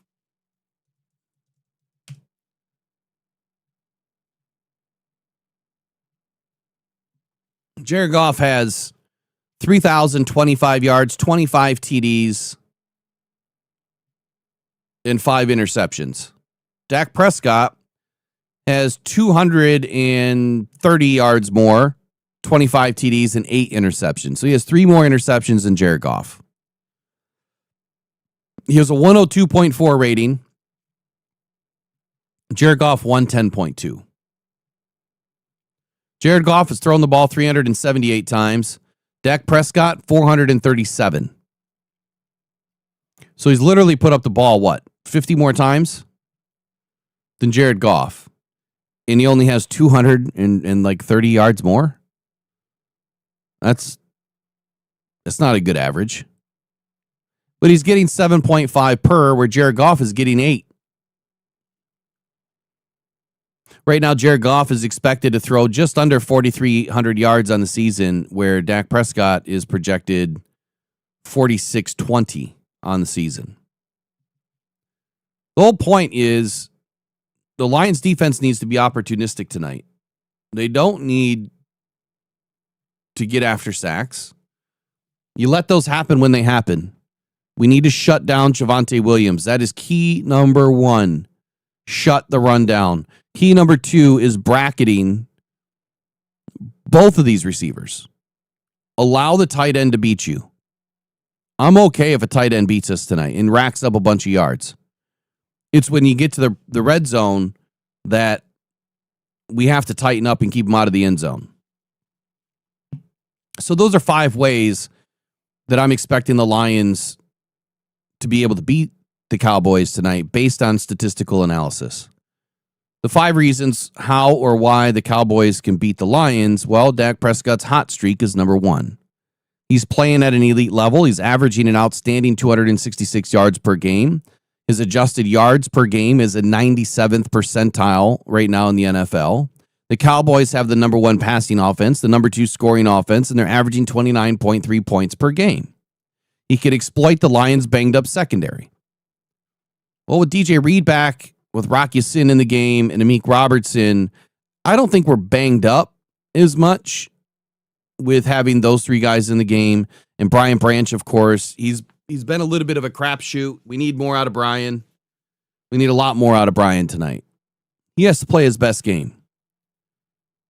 Thomas Harper's been good, not great. Kirby Joseph has been a problem. Not playing, not having his ability on the field. But you know what? If his knees can't hold up and he has pain every time he runs, he's no good to us in this game. All it takes is one slip and he's done. Or the route's done and it's a touchdown. And when I say slip, I'm talking about that knee grinding on that through that cartilage, going bone to bone, is the worst effing pain you will ever experience. If you have arthritis, you know what I'm talking about.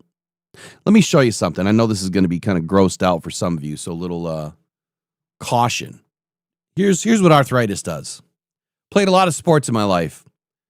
I've beat up my body a lot, right? But I have arthritis. This is what happens to your joints when you get arthritis. Ready? Watch this. That finger's stuck. Okay? It is now stuck because it's bone on bone. There's no cartilage in this knuckle. I have what they call trigger finger. But it's because I don't have any cartilage. So I literally have to flick it to unlock it. When you're running and you hit bone on your knee, you're going to go down. Or at least you're going to get a little bit of a hitch, like you know, that happens. Play's over then. They're going to get a TD. Our injuries in the secondary are a problem. We are severely compromised at times, but look, I'm less concerned with having DJ Reed hopefully going to play his best game tonight. Amik Robertson has been, just extremely good, throughout this season, but he hasn't had a whole lot behind him. He hasn't had a whole lot of trust around him in the guys on the field. So there's been, after the Legion of Whom game, there's been some impact to the secondary with having no cohesion and game film now that other teams can exploit. But missing our cornerbacks, like Terry and Arnold, or our safety, Kirby Joseph, it is a major advantage. When Terry and Arnold's been in, he's played pretty damn good football. I know a lot of you want to jump his shit, and I don't get it, because the stats are the stats. The proof is there. If you want to look beneath the sheets, Terry and Arnold has played really good football for us. So he is a big miss tonight. We have to do something to overcome this. We can't allow the compromised secondary to be a problem. Whether Kirby plays or not, we don't know. Or at least I haven't seen any update as of today. I'm less concerned that we have DJ Reed, Amik Robertson, Brian Branch, Thomas Harper, Avonte Maddox, and Rock Ya-Sin. Rock Ya-Sin's played great. They just have to put it together. And that's scheme. Which means Calvin Shepard has to call his best game. Quinnen Williams, impact on the run defense. The midseason acquisition of Quinnen Williams transformed what the Cowboys have been able to do on the field. The Cowboys' run defense now ranks among the top in the league in limiting rush yards per game. This counters one of our primary weapons in Jahmyr Gibbs, right? And David Montgomery, the dynamic duo, Sonic and Knuckles. Not the Bears Dumb and Dumberer. But our strength tonight is supposed to be our run game. Even though the Cowboys defensively, let me look that up. Hold on.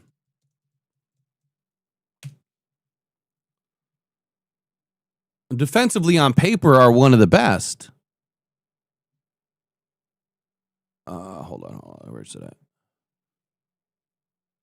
Get back into team rankings, stats, team stats.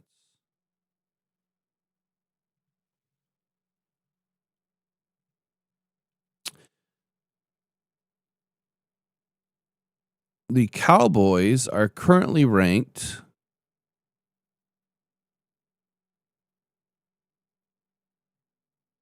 20th. 20th in the league, allowing 124.7 rush yards per game. But the last three, they're allowing less than 70 yards a game. Last week, they allowed 119. So I think it was Eric yesterday that said he expected Jahmyr Gibbs to go over 200 yards plus all-purpose in this game. I'm closer to 125 for Jahmyr Gibbs, and I think that that's enough, especially if you're utilizing David Montgomery a little bit more. David needs to pitch in at least 60 to 75 yards in this game. And that's all-purpose. It's not just ground and pound. It's through the air, too. David Montgomery is pretty electric when he catches the ball out of the backfield. He's had some incredible plays, and it just hasn't been utilized enough. Jahmyr Gibbs, same thing. But like I said yesterday, I want to see Jahmyr Gibbs out in the slot, or I want to see both of those guys with Jared Goff in the backfield, and then you don't know which protection is coming. The defense is going to, will be disguised enough to the defense isn't going to know who's picking up who's going out for the pass, who's taking the handoff. Put both of those guys back there. You don't have tight ends, so what's the next best thing? 2 running backs. I want to see 2 running backs a lot tonight. Will it happen? Hasn't happened all season, really. So we'll see. Yeah, we've had multiple guys back there in the backfield, but it hasn't always been Jahmyr Gibbs and David Montgomery. When Sam Laporta was here, yeah, we had him back there a little bit. Then he would motion back out. I mean, that's kind of easy to pick up, right? When you watch a Lions film, you kind of know what they're doing on those plays. You still have to stop them. And that's how I used to feel, right? Last year, I'm like, you can't stop us. I don't care what the play is. I don't care what the down and distance is. We got it. This year, we don't got it. We just don't. It's harder for us. It's bound to happen. It's bound to happen to every great team. But remember, we've only been great for 2.5 seasons. So we're not quite there yet. We just need to hold on tonight. We get through tonight. If there's not one team that we hate more than the Packers, it's the Cowboys. Cannot lose this game tonight. Number 4 for the Packers. For the Cowboys, weapons in their pass game. I've already said it. CeeDee Lamb, George Pickens, major matchup problems tonight. Lamb is a primary target, but Pickens has also been a primary target. He leads the league in pass interference calls. Oh, shit. Here we go. Oh, boy. I don't even want. Look, if it starts to happen, maybe I should bring some tennis balls or something and start throwing them on the field. No, I'm just kidding. I won't do that. But if we get a bunch of pass interference calls tonight, and it's George Pickens that's getting them called, you should already know this, Dan Campbell. You should already know this. You tell your players to play off man as much as possible. This is why a bracket works much better. If you have a bracket, you don't have to play hands-on. If you go up and jam them at the line of scrimmage within 5 yards, that's legal, so do that. And then bracket so that you don't have to be in somebody's back hip, a hip pocket. You can be off just a little bit. That's where you're expecting that bracket to close on that route. Because the bracket has got one eye, side eye on the receiver, and the other side eye on the quarterback. And when that quarterback turns and he starts to throw at your receiver, you close. And when you close, you should be able to pick that ball off. Easier said than done.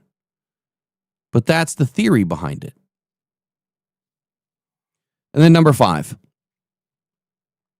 Goff under pressure tonight will be a major disruption to his game. Our offensive line is dealing with multiple injuries. I don't need to go down that road, but Goff has taken more sacks recently than he ever has before. The Cowboys' defensive line, especially Quinnen Williams and other disruptors along this defensive line, James Houston being one of them, can collapse the pocket and rattle Goff, who really struggles not with a blitz, but blitz into pressure and pressure period. Every quarterback struggles with. But Quinnen Williams coming through the A and the B gap is the problem. So how do you stop it? Well, you have to stack it. That is where 2 backs in the backfield help. That is where putting an extra offensive lineman in the game. I don't want to hear Skip 70s eligible and all this other BS. I get sick of it. You're not fooling anybody. Right? I know why they're doing it. They're doing it because of how they're lining up on the offensive line. But then we get, penalties called against us for illegal formation. The NFL has targeted us for being unique. They have targeted us for playing as far inside the rules as we can and stretching it to the limit. And they don't like it. And so they've keyed in on our game. They've gone and watched many plays, I guarantee it, to figure out, all right, if the Lions are doing this, we know we can throw a flag. No doubt about it. I think that the refs are scouting us just like we scout another team. Where can we the Lions? That's how I feel the refs have been this year. So Dan said the other day, you have to keep the refs out of the game. How do you do that? Well, you need to play a different style of game. Bracket. Bump off the line. Don't get in someone's hip pocket to where you're even going to come close to getting a penalty called. Because guess what? If you're within 3 feet, you can make a play. If you're within 1.5 feet, you're going to get a penalty. Even if you don't touch them. They're just going to throw it because that's what they've been doing to us. Why do you think that they don't show replays anymore? They don't show replays in the stadium anymore because of what it does to the fan base. And they can control their narrative. I think Raw B said something like that the other day too. They can control the narrative in the stadium So it's the people watching at home that can see it all, but we can't see it all. So I put on and watch the game on my phone as well as the game in the stands so that I can see what's really going on. All right, Keys to Victory is next. We're going to be going over a little bit today. I don't think I'm going to be able to take any calls, but we'll be right back in 17 seconds. Pressured by Hutchinson, he goes down again.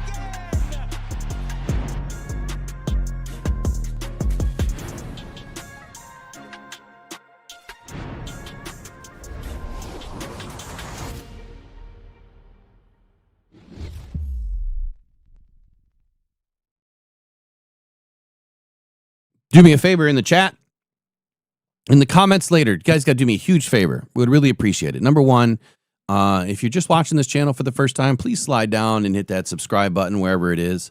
Toggle on the hype button when we're done, especially in videos, which I haven't been doing a lot of lately, and smash the like always. We used to turn ads off for everybody when we did likes. A like count. We'll get back to that a little bit, but we gave you a break. I know you guys hate ads. I hate ads too. And so the game that we play is we have to get to a certain amount of likes in every show, and we will turn the ads off, and you get 2 opportunities to do it. So before 8:30 in the morning or the first 30 minutes of the show, we have to hit a certain amount of likes. It helps the algorithm. And then the second opportunity is after 30 minutes and before the next 30 minutes, we have to get to a percentage. And if we get to that percentage of 75% likes or more, we turn the ads off. Now, that costs this channel about $6,000 a year to do that.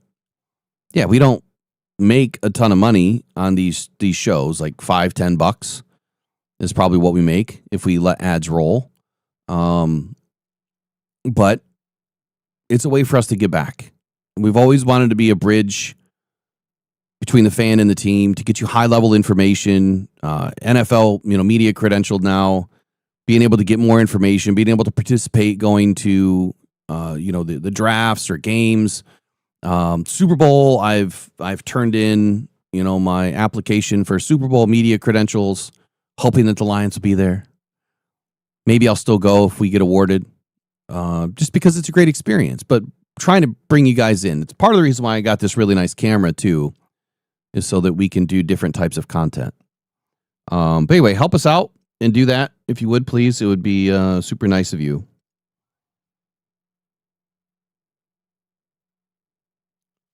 All right. One sec, sorry. Okay. All right, keys to the game tonight. I know we've kind of gone over a lot of them already, a lot of insights. And some of these are kind of repetitive, but to really secure a victory tonight and to help us continue on the path of playoffs or bust right now is the Lions need standout performances from some players tonight. We really do. And so the keys to the game, yeah, I'll give you a few strategies like I have been kind of mixing in, but really it's about the players tonight. And it's about Dan Campbell. More so than scheme, more so than the refs. It's really about a few players that need to show up tonight. Aleem will now be back for what? Is this his 3rd or 4th game back? I think it's his 3rd, if I'm not mistaken. Maybe it's his 4th. And that's a pretty tough injury to come back from. And so a lot of hate, or misplaced hate, being cast down on some players. One being Aleem McNeil, saying that he's overpaid. He's not doing anything. Look, this dude just came back from a major injury. Okay? Y'all gave Aiden a pass and said, you know what? If Aiden has an off year, we're okay with that. Why would you not do the same courtesy to Aleem McNeil? Now, I get it. We want guys to perform. And okay, if Brad Holmes didn't go out and get Quinnen Williams, right? Or go out and bring in another defensive tackle that was, well, he did in the draft, that was extremely good, maybe a, $20, $30 million guy. to take the place of Aleem McNeil, you're blaming Brad for that. You're blaming him for not doing that. It doesn't fit the strategy. It doesn't fit the mold. It doesn't fit the cap space. You have to roll with what you have. Imagine where we're going to be next year. Tyreek Williams into his second season. He's already proven to you guys how good he can be. Absolute run stuffer. Able to bat the ball, at the line of scrimmage. As a rookie, he's played better than most other defensive linemen. His ceiling is extremely high. And he still hasn't even ventured into his pass rush ability yet. I think that'll come next year. You'll probably see him kicked out off the end at times.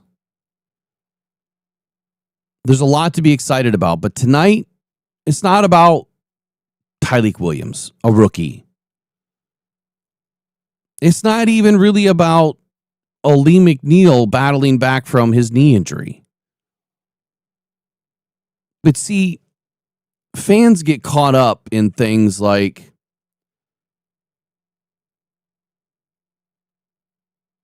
Dan Campbell saying, or Calvin Shepard saying, man, that guy looks amazing right now. Aleem McNeil he looks like he's ready to go. He looks faster. He looks lighter. He looks stronger. So you get hung up on those words.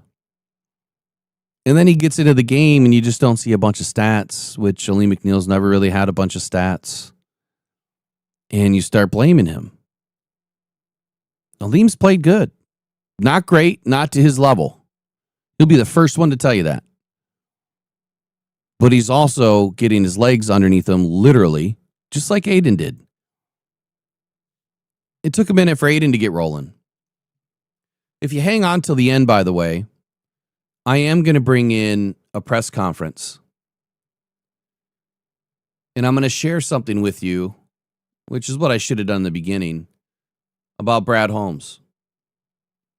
And why you should be delighted to the nth degree to have Brad Holmes as your GM. So hang on to the end, because when I bring that in, it might change the way you think. Just might. The dude's a visionary. Tonight's about Jahmyr Gibbs and David Montgomery. David has not been put into a position of helping this team win enough this year. He's been underutilized. Jahmyr Gibbs has been absolutely electric at times, and then he's been a dud in a few games. Games that we expected him to do more. But this running back duo has to carry the offense tonight. It's a must. The uncertainty of the pass game is real. They need to exploit the Cowboys' historic weakness in the run defense, even though they rank, 20th in yards per game on the ground, and Quinnen Williams has been an absolute nightmare in the middle of the defense. We don't really have to run through the center of the defense. I don't know why Dan Campbell started doing that. It's like running into a brick wall with no helmet on. Why would you do that? We don't have to do that. Now, the inside duo game was a legit strength of this team a season ago. It is not this year. Not as much as we were hoping it would be, and that's because our offensive line is banged up. So these guys have to find a way to win. And if you notice Jahmyr Gibbs even last week, Baby Barry is what I call him now. Man, that dude would see that a hole's closing. He would bounce, jump step, spin, do whatever he had to do to get to the other side. And he was this close to making a play. And we used to watch Barry do that time and time and time again. Sideline to sideline to sideline to sideline, losing yards. And then touchdown, 70 yards. Jahmyr Gibbs has done that this year. We need more of that tonight. But we also need David Montgomery to get going. So number one, keys to the game is the players that need to stand out the most tonight, and those two need to carry this offense. The second is Jamison Williams. Whether Amon-Ra St. Brown is in or not, if he's in, I think he's a decoy. But Williams is now de facto number 1 receiver. He showed his explosive potential numerous times. He is a crapshoot. He's dropped way too many balls this year. He has to show up tonight. I don't care if you get 150 yards or 250 yards. If you drop a critical third down pass, all of that is erased. If you drop a critical fourth down pass, none of that matters. It's just like the sack that doesn't matter on first down if they get a first down on second down. Same thing. If you drop a critical pass, everything you did before that was all for nothing. That is how I believe the 12th overall pick in the NFL draft, where you traded picks to go get the guy, and then he's injured and can't play for pretty much an entire season. What he did in the last 6 games was worthless. And it took him 3 seasons to even turn around and finally do something. Now it's time to show why the Lions just paid you $27 million a year. Just like Aiden Hutchinson, you are now expected to help this team win. So it's on JMO. Jameer has helped this team win in so many games. I couldn't even tell you how many, but a lot. He's put this team on his back. Over 260 all-purpose yards just a couple weeks ago. That's the kind of expectation I'm putting on JMO tonight. The offensive line, I would love to say that they're a key in this game. They're a key in every game. That's not really a key. I just need those guys to stay upright and to play within their details, to not make stupid mistakes, to pick up all their blocks, to do what the hell they're asked to do. It's not a key. It's an expectation. On the defensive side, Aiden Hutchinson. I know we've already spoken about this a little bit. He needs to play a smart game. Again, the Cowboys give up the least amount of sacks of any team, 1.4 per game. I do not expect Aiden to get sacks. I hope he gets 2 tonight that help the team win. Not first down sacks that are meaningless. Not a sack after 3.5, 4 seconds that's meaningless. I want quick sacks. If you're going to get a sack, 2.5 seconds or less. That tells me that you're able to beat somebody. Do something to help the team win tonight.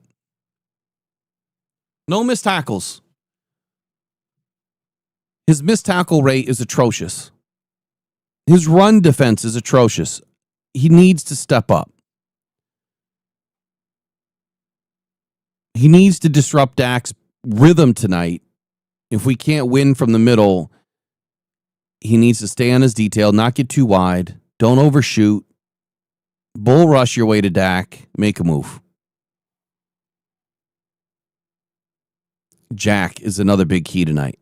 Because we don't know what we're going to be able to get out of the middle of our defense. Yeah, Aleem can turn it on in a heartbeat. And you know what? He might be in the backfield. Tyleek, he can turn it on. He's shown us this season that he can. DJ Reader, I get it. He's an older statesman in the league, and all he's there to do is to fill 2 gaps and take up double teams. That's what DJ Reader does. You need those guys. He's not a stat guy. That's not. The stat guys are next to him. So he needs to do what he does. Aleem, I hope he can turn this game into something more than just being a figure on the defensive line. Again, I still would give him a pass just because he's only been playing for a few weeks. Believe it or not, it can take a little bit of time.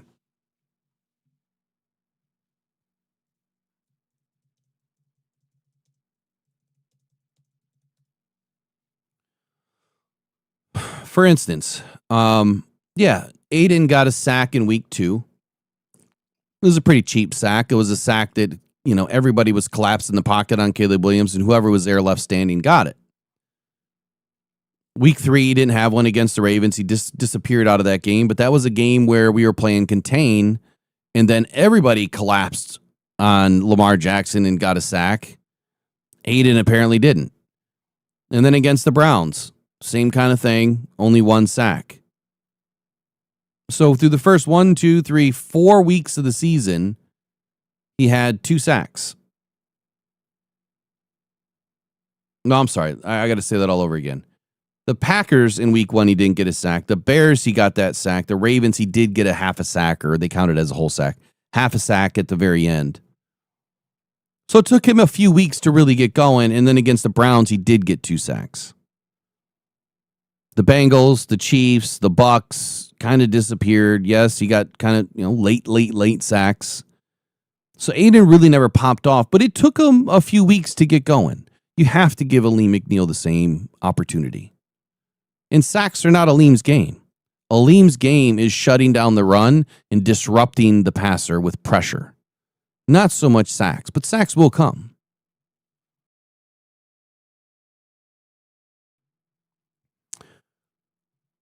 So keys of the game are not so much about strategy tonight as it is about players that need to step up. Brian Branch, I need you to step up tonight and play smart. Just play smart. Please knock off the helmet-to-helmet stuff. The one thing that everybody on this team needs to do tonight is not get penalties. The stupid shoot yourself in the foot penalties. That kills a team more so about anything else. Hold on a sec here. I got to address something in the chat. I don't know who this @Wilson guy is. I never wanted Za'Darius back. What are you talking about? Wrong channel, buddy. I told you Za'Darius was never coming back from day 1. Go check the receipts. Matter of fact, I bet you 50 people in this chat right now could tell you, hell no, he didn't want Za'Darius back. He always said he wasn't coming back. Go check the receipts. Get your facts right. Number 5. Where am I at? 1, 2, 3, 4, 5. And I think someone else just mentioned it too. Derek Barnes. Derek Barnes has to show up. This is a guy I paid a lot of money to. Did not a lot of us had faith in. I never really had a lot of faith in Derek Barnes. He hasn't done enough for me. Now, did you pay a commensurate amount of money to a linebacker that could get really good over the next couple of years? Yeah. I think he has that in him. But man, he has not affected the pocket. He's not affecting the quarterback. He's just not doing a whole lot. His coverage against tight ends when he does have to take on a tight end is not great. The outside zone runs that he seems to disappear in. When Aiden loses contain and Derek is nowhere to be found, I don't get that. But far too often, we're allowing tight ends to beat us, and then we're not backing up Aiden in the run game. It's a scheme thing, but I also believe that Derek Barnes has not played to his contract or his potential. So Aiden, Derek Barnes got to step up. Aleem and DJ Reader, just continue what you're doing in the middle of the defense so that you can shut down the interior run game. Brian Branch, you got to play a lot smarter. You got to get rid of the yellow flags. No more dirty laundry for dumb shit is what I call it. The secondary, I'm just going to group them all into one thing. If Kelvin Shepherd plays a smart game tonight, he's going to bracket. And if he does that, that'll take a lot of pressure off of everybody. You put these guys in man-on-man situations, I don't think that we're built for it tonight against a team that has such an explosive offense. And it's not an indictment on anybody. I just feel like sometimes you need to give your team a break and you need to give them an opportunity to win. Putting them under pressure, they're under a ton of pressure right now, and then adding more pressure by saying, you know what, we're going to go single man or single high safety, man on man all night. You're just asking for these guys to fail. So give them a break. Bracket, allow the tight end to beat you if he can. Our offensive strategy should be very simple against Dallas. Run the damn ball. Run the damn ball. Do not attack Quinnen Williams. I say it often. You have to attack what the defense does well and use it against them. Not in this case. It's a different kind of a situation where their aggressiveness and they're trying to blitz you all the time. You use that against them. And you use that against them by dialing up some screen plays or attacking that side, with a run game with extra blockers. But don't run right at Quinnen Williams and expect to win. That's just dumb. Or how about this? Where the hell is the play action, Ben? Okay, so let's exploit the linebackers. We don't have any tight ends tonight that are really going to help us. So play action still has to be there. Oh, by the way, they have Kenny Clark too, right? So I think he's healthy. Kenny Clark's always been a problem for us. Always. And Kenny Clark and Quinnen Williams together is a real big problem. Don't run at those guys. Play action has to be there, and I'm talking about the play action crossers. We have not seen the crosser game come to life in a long time. It really depends on who's in the game. But Isaac Tesla has to be utilized tonight. I said it yesterday. I'm going to say it again right now. I want to see the first pass of the game go to Isaac Tesla. Why? Utilize what their defense does well and what they're expected to do, which is to bracket and shut down JMO tonight against them. If Isaac Tesla has an advantage against a smaller, slower corner, or, Bridges or the other dude, Siobhan Revel, that is a mismatch. You need to utilize the mismatch against them. Isaac Tesla has proven he can catch the football. He's proven that he can make plays. He has a big body. He runs fast. He's a pretty smart dude. Use him.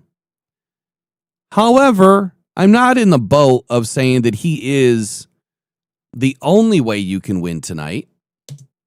I'm not saying that he is the guy that's going to bail you out. And I'm not saying that, we wasted a third round or 3 of them or whatever it was on Isaac Tesla, so he's supposed to be a starter crushing the defenses and, putting up 100 yards a game. That's just stupidity to think that way. But you absolutely can utilize some of these guys just like all the other teams do. Matthew Stafford has utilized players that no one even knew. Aaron Rodgers used to do it every year. Tom Brady did it every year. But it wasn't the quarterbacks. It was what the offensive play caller was calling. You have to be able to use the guys on your offense. Isaac Tesla is a good football player. Yes, he's young. He's a rookie. Do not expect him to go in and be the only guy. Do not expect him to change the game. That's just silly. But I do expect the Lions to take advantage of situations. He's had enough play time now. He's had enough time in this system. You can dial up some plays to him and get him open. He can't be the third or fourth option on every opportunity. He needs to be the number one on a couple.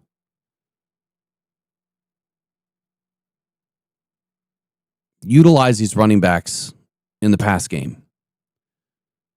I don't want to just see Jahmyr Gibbs coming out of the backfield, running a little wheel route, or, God, that stupid hitch and bubble screen. I know it's worked a couple of times, and people are like, oh, see, you're wrong, Will. It did work. He ran for whatever, after the catch. Okay, that was 1 out of 100. I don't want to see that play no more. I really don't. They blow it up almost every time. Especially if you don't have Amon-Ra in the game and Sam Laporta in the game. They know where the ball's going. Don't do it. We need to be north of the sticks. north of the sticks tonight. So play action, utilize the running games in the pass game, especially Gibbs. Put him in the slot. Tempo. God, I've been crying for tempo forever. I don't cry about Brad Holmes. I don't cry about another edge. I don't cry about meaningless stuff like that. But what I do cry for is tempo. If you get a look that you like on offense, you get to the line, you call your next play, you go. You get to the line, you call your next play, and you go. Why? You need to prevent Dallas from substituting players in. You need to lock them on the field because the rule is if you don't substitute, they can't substitute. Okay, so put your players in. We only have so many players. There's not a whole lot of substitutions that we can do.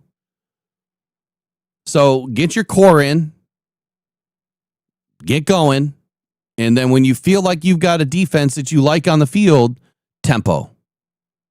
Push the ball down the field. Why? I don't care about leaving time on the clock, especially in the first half. Man, if you can go score 3 times really quick and you're up 21 to whatever in the first half using tempo, great. Do it. And don't stop using tempo until you have enough points where you feel that you could take a break a little bit. It will gas out your offensive line. So the plays need to be quicker and you need to get downfield. The offensive line loves that. They love when you can get downfield quick and score because it saves them. So when you have an offensive line that is banged up and you're not as strong as what you have been in seasons past, tempo helps your offensive line. When you need every ounce of muscle and energy out of these guys for 4 quarters, tempo helps your offensive line. When I say you gas them out a little bit, it's because you're not giving them a ton of time to breathe in between plays. But if you practice that way, if you train that way, and you train by doing short bursts more often, your body gets used to it. But if you take all this time between plays and you start to settle down and the adrenaline starts to kick in, that's when your body starts to wear down. And the cortisol is going everywhere. You're fight or flight all the time. That's where you have good trainers and people around you that say, hey, look, you know what? This team would be doing better right now if you just went tempo and you kept the energy high. You reduce the amount of cortisol swing. I'm not a doctor, but damn, I know some shit, huh? It's that simple to me. This doesn't need to be a sophisticated offense tonight. It just needs to be an offense that can do what they do best. Pick the plays that you do best, run with them. Defensive strategy, we're going to run through it one more time. Bracket coverage, double Pickens and Lamb, force Prescott to check the ball down. Simulated pressures. Use Hutchinson and Campbell in stunts to exploit Dallas's weakened offensive line tonight. Yes, Hutchinson and Campbell tonight. A little bit of stunts and twists going on.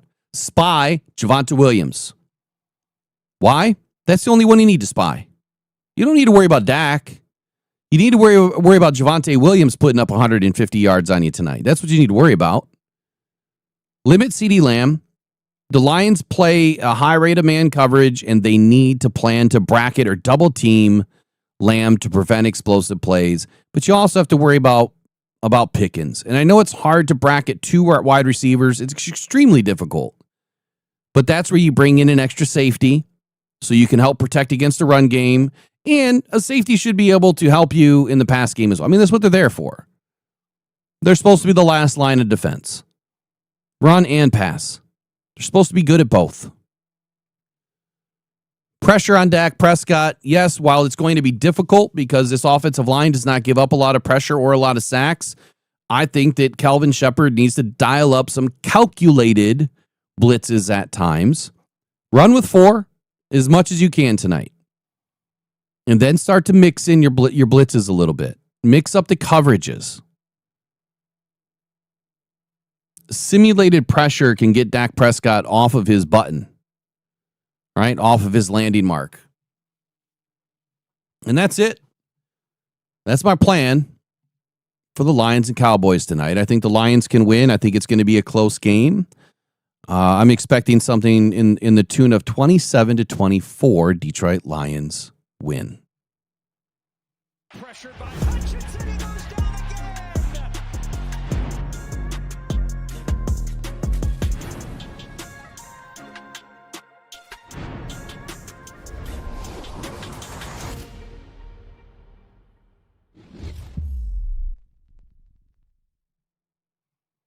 All right, so that's it, man. That's the game plan. That's a lot of information that I've given you guys today. We got to win. Got to win. So any final questions, statements, anything else on your mind that maybe I didn't touch on? Go ahead and start putting it in the chat. Throw it in caps if you'd like, so I can see it. And I don't know if there's anybody in right now that wants to call in. Let me check audio real quick.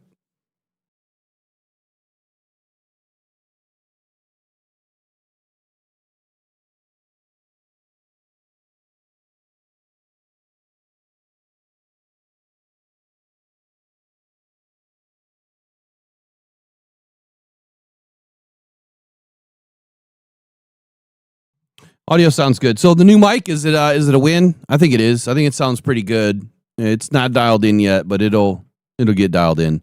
Let's talk about big play Slay. Like I doubt he ends up in Detroit. I'm not against it. I'm only against it if it's a lot of money. But I don't see where big play Slay is going to be much better than what we have. I know that sounds stupid, right? I don't think he's going to be much better than what we have, only because he hasn't been through our system.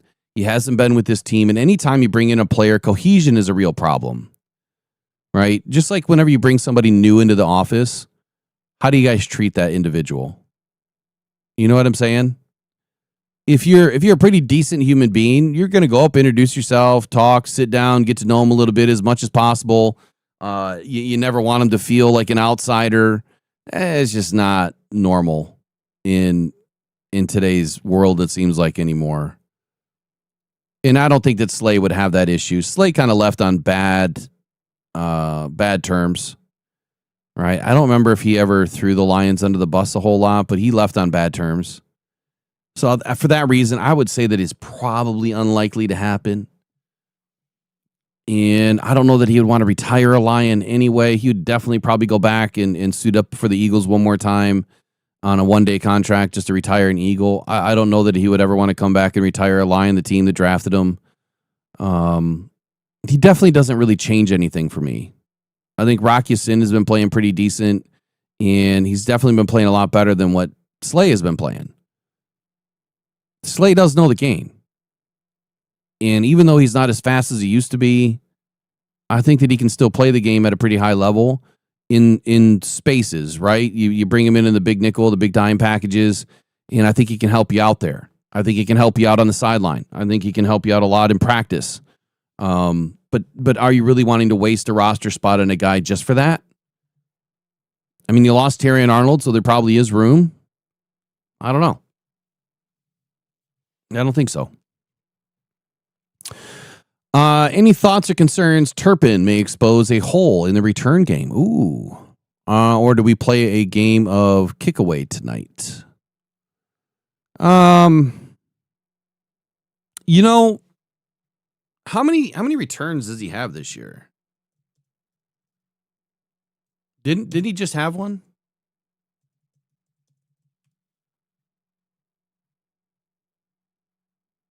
He's averaging 13.7 yards on a return. He has one receiving touchdown on the season. I'm sorry. Hold on. Wrong stats. Wrong stats.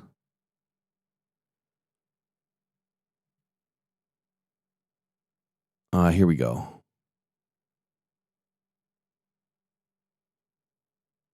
No TDs and punts. No TDs and kickoffs. Jeez, oh, Pete. 40 attempts in the kickoff game, 1,036 yards. He's got a long of 45. What is he averaging? To be honest with you, Kevin, it's not something that I really gave a lot of consideration to. I know that our special teams has not been great.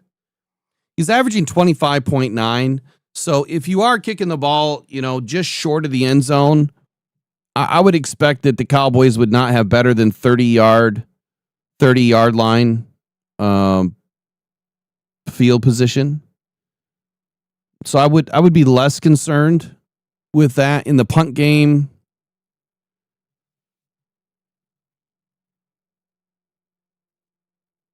He's not doing a ton in the punt game. He's got a 19 of long. He's averaging about 7 yards on a return. So it's not crazy. And Fox can bury these guys, in the corner or get it to, get out of bounds. I guess I'm not real concerned. I don't know. What do you think? You tell me.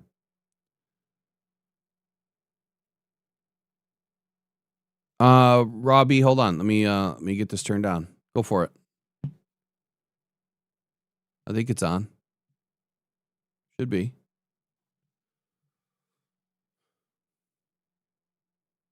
I still got to get ready. Yeah, go for it.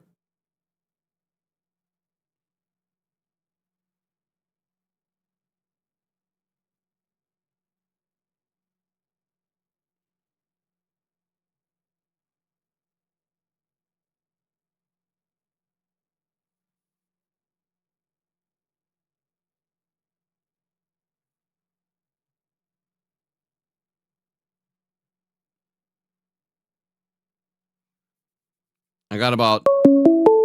There we go. All right, Robbie's on the line. What's happening, man? How you doing, brother? I'm doing. I'll do about 5 Good to minutes. hear. Do about 5 minutes here. Then I got to get rolling for the day and head out to Detroit. So you tell me what's on your mind. I don't know if you're able to hear the whole show, but is there anything that I didn't cover or didn't say that you would do differently? Of course, I listen to the whole show. I try to whenever I can. So you did mention J-Mo. He's got to make those catches on 3rd and 4th down when the ball's coming to him. Well, I do want to stand up for J-Mo here because I feel that pass on 4th down was completely on Goff. And J-Mo's not going to blame the quarterback. That's not what you do as a professional. He's going to accept responsibility, but that pass came in like a missile. It was way too hot. He had no one in front of him and everybody behind him by about 5 yards. That was a very easy completion to make, and I guess Goff was off his spot. He felt rushed, and he threw it a little high. That's my opinion on that play. I think if we remember that play, wasn't Goff kind of dropping to his left, kind of backwards? He was on the left side of the line. He was rolling backwards or rolling left and kind of threw it off platform. But that's a ball he's throwing 150,000 times. That's a pass he's completed 95% of the time. That was just one pass that he was off on. Yeah. I don't fault J-Mo for not making that catch. He's going top speed there. You can't throw a bullet there. You got to put a little touch on that ball. Yeah, no, I would agree. And I think my comment to be a little bit more clear is J-Mo's had an exorbitant amount of drops this year, whether it's if the ball You're not wrong. I go by the old rule. You're not wrong. Yeah, I go by the old rule, Raw, which is if it hits your hands, you got to catch it. In that metric, right? St. Brown's had more drops this year than he's had his entire career. That's crazy too. He's had more drops in the last 6 games than he's had in his entire career. Yeah. Right? Like, he went 2 for 12. Several balls hit his hand, and there was no reception. Like, J-Mo hasn't become that catastrophic. He's still the beacon of hope on this team as far as wide receivers are concerned. Yeah. One thing I wanted to touch on is I feel like David Montgomery is on his way out if he don't start getting more touches. He was brought here to become a starter, not to help develop a younger talent to replace him. And I don't feel like Detroit's fully utilizing him. So I feel like he may take his talents elsewhere, and I think that would also be extremely disastrous for this offense. A lot of the comments in the chat revolve around two back systems, and to your point, you mentioned it as well. I think Detroit definitely needs to implement that. I think we can expose a lot of defenses by running a two-back system, motioning Gibbs out to the wide, putting him in the slot, stacking him behind J-Mo, putting him over there behind Tom Kennedy. There's a lot of variants that we could run with an offense with a motioning running back instead of a motioning St. Brown or J-Mo. Mm-hmm. I think that'll open up a lot of possibilities. So let me ask you. Hold on, Raw. Let me ask you a question on that. So my thought process on the two-back system. I mean, we do run it at times, but to me it's more so of disguise. And if you've got two backs back there, and our number one issue on the offensive line is protection.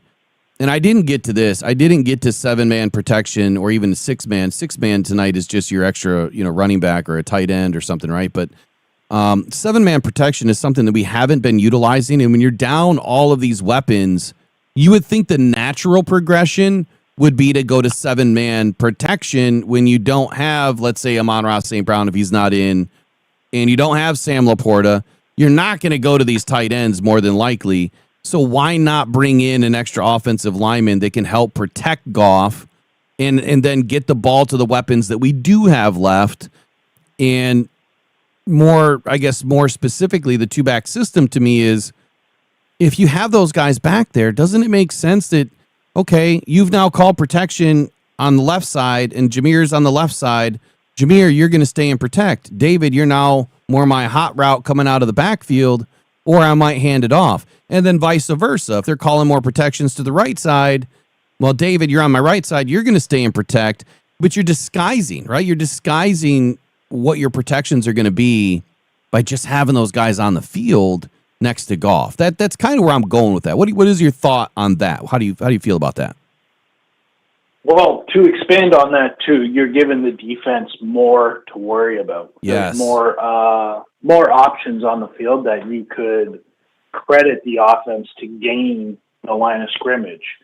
I'll be completely honest with you, unless Jahmyr Gibbs puts on an extra 10, maybe 15 pounds of muscle, I don't ever want to see him in a pass protection detail against an edge rusher or a bigger linebacker. Yeah, it's scary. I don't ever want to see that. That kid's got a very bright future. He could reset the ceiling for what we think running backs ought to be. So, in my opinion, he's going to become the best running back in the league, hands down, no ifs, ands, or buts. There's not even a doubt or a question to it. It's just a matter of when. Does he become that complete back? And in my opinion, I don't think he's there yet. He's the flash in the pan that this offense needs. He's that spark that we need. But in order to move the chains, I think we need to go and roll with David Montgomery. He's not going to be that flash in the pan, but he's going to keep the chains moving. And we need to give our defense more rest, which means I don't want to see a 3-play touchdown for 80 yards. They're nice to look at. They look great on the highlight reel. But if the opposing offense is scoring on our defense and it takes 9 to 14 plays, 3 drives in a row, regardless if it's a field goal or not, that's wear and tear on our defense. Our defense is getting gashed. They're getting exhausted. They're not getting enough time on the sideline to rest. because all we keep doing is putting him back on the field because it's an explosive play after explosive play after explosive play. That kills a defense. Yes, these guys are conditioned, but they're not conditioned to play 60 minutes of football on the defense. Yeah, they're conditioned to play half a game. Yeah, so to your point on that, and to my point of saying I want to see tempo, it would dictate or it would be wise, I guess. Like if our defense was just on the field for 9, 10, 11 plays and it took 6, 7, 8 minutes off the clock.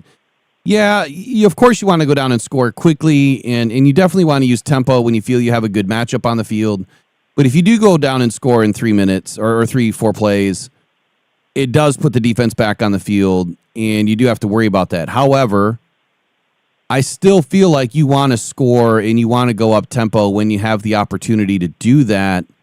And I do think there's an ebb and a flow to this. There definitely is a thought process that goes into that when you're thinking about your defense and being able to protect them from having a little bit of rest. The goal is absolutely. Yeah, so I think like I think you can use both. If you force a punt on a down and they only run 5, 6 plays, you can run your up tempo offense because your defense is going to not be gashed. Right. This is more credited to those long games where it's not so much a shootout, but it's a grind where the score ends up 35-32 or something like that. And you get to the end of the game and you go out there with a 3-point lead and you're like, all right, defense, go get a stop. But they've just been on the field for the last 3 possessions for the other offense. And those plays were 12, 14, 15 plays long.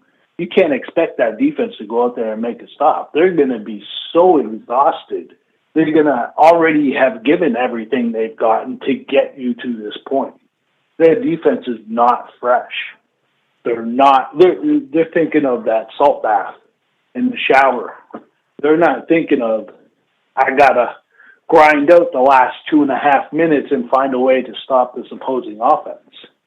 They're exhausted. Yeah. We have to find a way to balance our attack to where we're maintaining our offense and moving the ball down the field and keeping the opposing defense on the field for as long as possible so that when we get into this position and we got to grind out this win, that defense isn't fresh. That defense is exhausted. We could do whatever we want to them. Grind out the clock, kick the winning field goal or score the winning touchdown, and run out the clock to end the game. That's where we need to be at the end of the game. Yeah. Not the opposing offenses. I got you.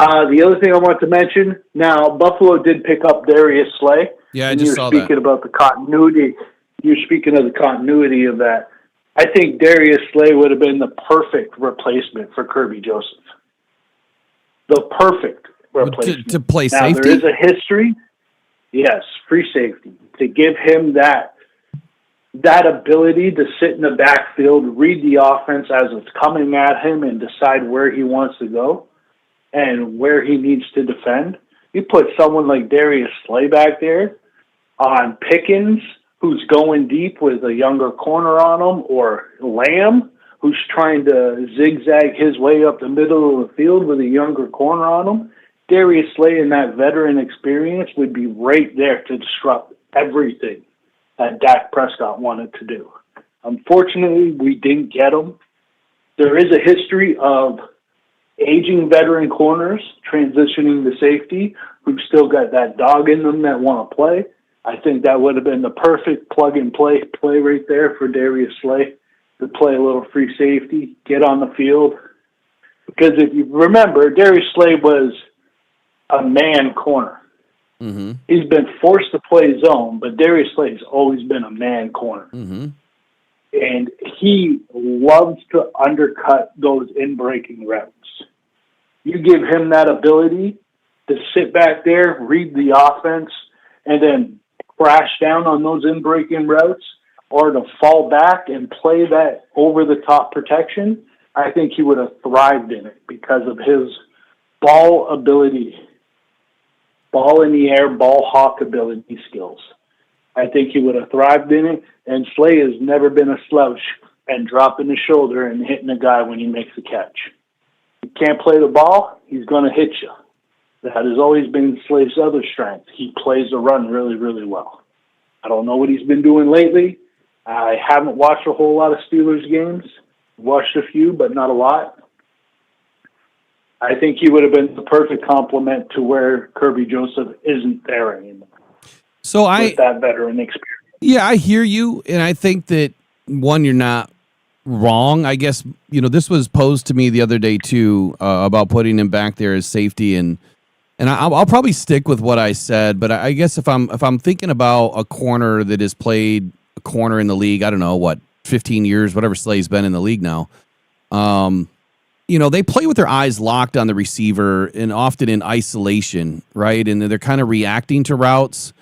And I feel like safeties play kind of like what you said, more eyes on the quarterback, evaluating the entire field. They're maybe a little bit more responsible for, I guess, diagnosing the route concepts or route combinations and then providing the help over the top. And I think that's a stark difference between the two positions. And I'm not saying that Slay couldn't do that, but a career corner, I feel, might struggle a little bit with this tunnel vision and adapting to the scheme that the Lions run, with single. I mean, he definitely couldn't be up there in single high, I don't think.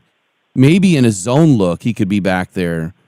But I think that the demands are just that much difference. Safeties are often the quarterbacks of the defense, calling the coverages, adjustments, to the alignments and relaying on all the checks and all that stuff. So I think to me, it's an opportunity, yes, but I feel like there's more danger involved in that. Just my 2 cents. I don't think that Slay would be worse than what we've had, but I think that it could blow up at the same time. As a corner, I think you'd be fine. We also have a 7th-round pick that went on IR in preseason. Dan, that was playing really, really well for us. Yep. Dan Jackson. I think he's going to be the up and coming for us. I think Brad Holmes found a gem that has yet to show that he's a gem. He's still buried in the dirt, even though we got him because he's been on IR with an injury. I believe it was Dan hamstring as well. Yeah, Dan Jackson you're talking about, yeah? Yep.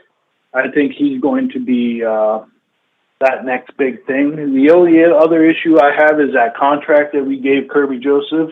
I mean, I'm not saying the man wasn't worth the money he got, but with us drafting Brian Branch, what do we pay him now? You gave Kirby $20.5 million. What do you pay Branch? Well, I think it's going to be right you there. You pay him less? He doesn't. He's not going to take less when he does more. You're going to pay him more? Well, now we're in a cap situation with other players that we need to commit to the roster. And now we're starting to miss our depth that we so desperately need with all the injuries that are mounting up. So do you think that there's an opportunity the Lions try to move off a Branch or even, trade him next year? And I guess let me follow that up with, do you think that the Lions would ever feel like, all right, are you costing us more than you're giving us with all these penalties? You're now a target of the league. And maybe we just need to take, our licks and get as much as we can back. Because I think that someone's going to give you a 2nd-round pick at least for Brian Branch, not a 1st, but probably a 2nd. And is that worth it? I think Branch, as much as I like what he does for this team, I think Branch might be on the way out just due to the cap casualty. I think we could replace Sam Laporta as well with not somebody as good as him, but somebody adequate enough to do what he does to where it wouldn't hurt our offense. But essentially, we have too many mouths to feed and not enough plates to go around. Yeah, it seems to be a common. That's where we're sitting right now. If I had my choice of the two, I'd rather keep Brian Branch and move on from Kirby. But you're not going to get the value you would have gotten for Kirby after he comes off this injury. And then you have the dead cap space that you got to eat because he just signed that deal. Yeah. So, and I believe it starts next season. So we have that to deal with as well. Like 1 + 1 + 1 in this scenario is only equaling 2.5. We're not. The math's not mathing anymore. So people thought I was crazy when I said that I wanted to trade Kirby with that ether, extremely high, and him playing extremely high. I was all over that. You too? You thought so too? I'm 100% in agreement with you. I was all over that. I was screaming top of my lungs, trade Kirby Joseph right now because his value's never going to be higher. Yep. He probably would have garnered a first plus. Yep. Probably a first and a third, or a first and a fourth is where I'm thinking his value would have been. And unfortunately, we gave him that contract, and now we got to re-sign Brian Branch. We got to re-sign Jack Campbell. We got to re-sign Muhammad. Laporta. Jahmyr Gibbs is coming up. Like, you think the Muhammad? money's only going to stretch so far. You think Muhammad? I think he's earned another contract. Another 1 year? It's not going to be an Aiden Hutchinson deal. No, I think he's done enough. Brad Holmes is going to keep him around. He's still a young guy. I thought only Muhammad been was around like, for I thought he was like 3 seasons. 29 or 30. I thought he was only around for 3 seasons. Maybe I'm wrong. I could be wrong too.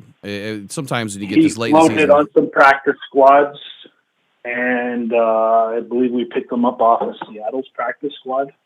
I didn't think 29-year-olds could be put on practice squads. well, you can. Maybe I'm wrong. You can as a vet. You can be on the vet squad. But I think we're going to continue rolling with what we're rolling with. I think we're in the midst of seeing something great being molded into what's going to become next season. I like the direction of the team. I'm very positive about this team. There's a lot of SOL fans out there, and it drives me absolutely nuts when all you can do is keyboard warrior type to them and not actually say what you need to say to them to snap their mind into the right space, because they're just draining the life force out of this team, and it's very sickening. Yeah.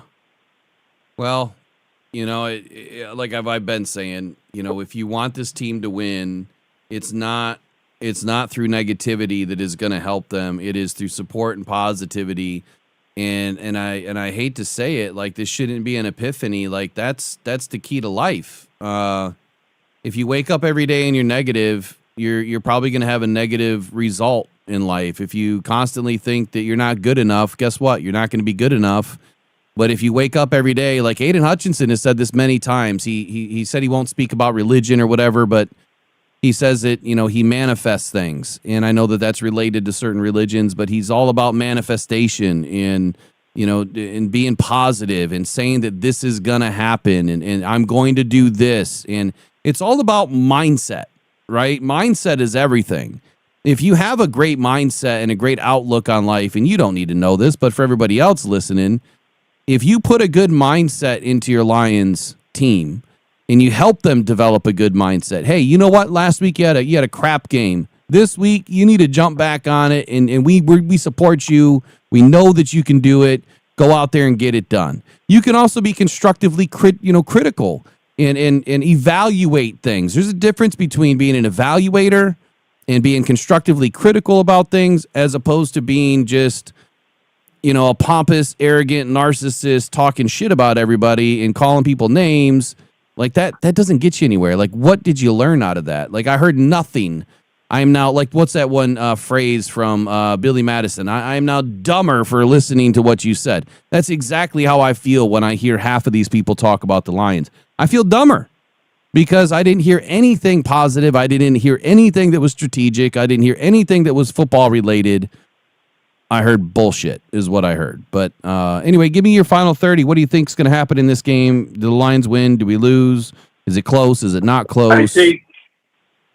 I think we're going to see a close game. I think you're going to see Amik Robinson on CeeDee Lamb, and you're going to see Rock Ya-Sin on Pickens. Pickens' physicality is what scares me the most in this game. Yeah. Because if he starts having his way and we're not giving him his proper due respect, then it could be a very, very long game for us. We've held CD Lamb under 70 yards before, 4 catches for 70 yards. Last time is his stats against us, and we didn't have any of our starters in. That was all backups again. I believe it was Amik Robinson on him, and I think we can trend in that direction again. Quinn Williams and Kenny Clark definitely scare me up the middle. I think we need to strap in because those boys are going to be fighting tooth and nail for every inch that our running backs need, and every step that Goff needs to throw the ball, they're going to be scrapping with those two. Yeah. Again, we need to get David Montgomery involved in this game. We need to get him more than 12 touches in this game. And if we do so, I predict we're gonna walk away with our heads held high. Well, I sure hope so, man. I gotta go. I gotta hop to it. I gotta get rolling and try to get out of this studio before noon and get my way to Detroit. Have a great day, sir. You too, my man. Take care, Raw. Don't forget. Please email me. Email me your address so that I can get you a package sent. I sent it to Trace. Trace has my email. Okay, perfect. Put it in Voxer, but you didn't see it. No, I didn't see it. I think she sent it to me. Never mind. I'll email you later on today. Yes, sir. Thanks, you buddy. Have a great day. You too, man. Take care. Go Lions. That's right. Go Lions. All right, that's it. That's it for calls for the day. I've got to get rolling. Raw always brings a good solid energy and a level head, and you can tell that he definitely has a lot of football knowledge too. Man, at the end of the day, it's like this, ladies, gentlemen. I mean, it's Lions fans. Like, that's what we are. This is nothing new for us, right? We've been down, kicked, punched, dragged across the pavement, laughed at, poked. Cheated, right? We've been through it. But right now, we've got a team that has many Pro Bowl type, All Pro type, and All Pro players. We've got a coach that's turned this team around. We got a GM that knows what the hell he's doing. And I did say, if you stayed to the end, that I was going to bring in something. Let me get that queued up real quick. I don't want to leave and not follow through on my promise, because this to me is key to why you should be excited for having Brad Holmes as your GM.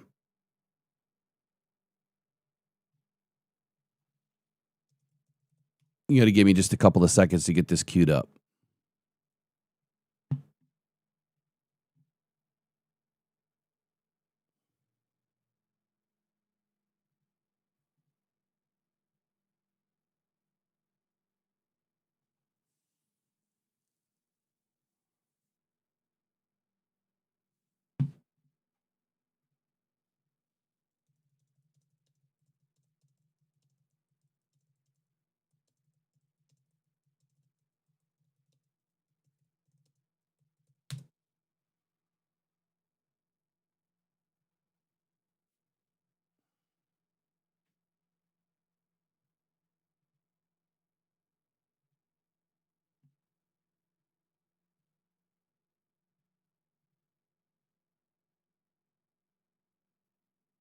Okay. So this video is a press conference. Brad Holmes and Ray Agnew back in August. Now it's like 30 minutes long, but I think I only need to get through like the first 10 minutes or so. I'm going to speed it up like 1.15% so that we can get through it a little bit quicker.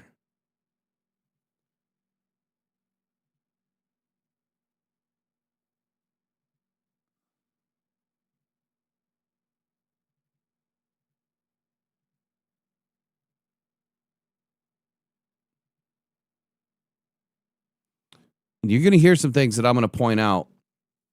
Wow, my face is way off the screen. I don't know what is going on with OBS. All right, here we go. Let me bring it in. Again, I feel like you're gonna get it after you hear what they say.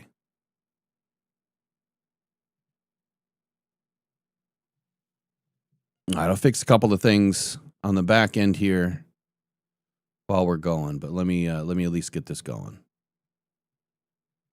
Good to see everybody. Just want to start out by thanking the players, all their hard work, all their efforts that they put into the camp.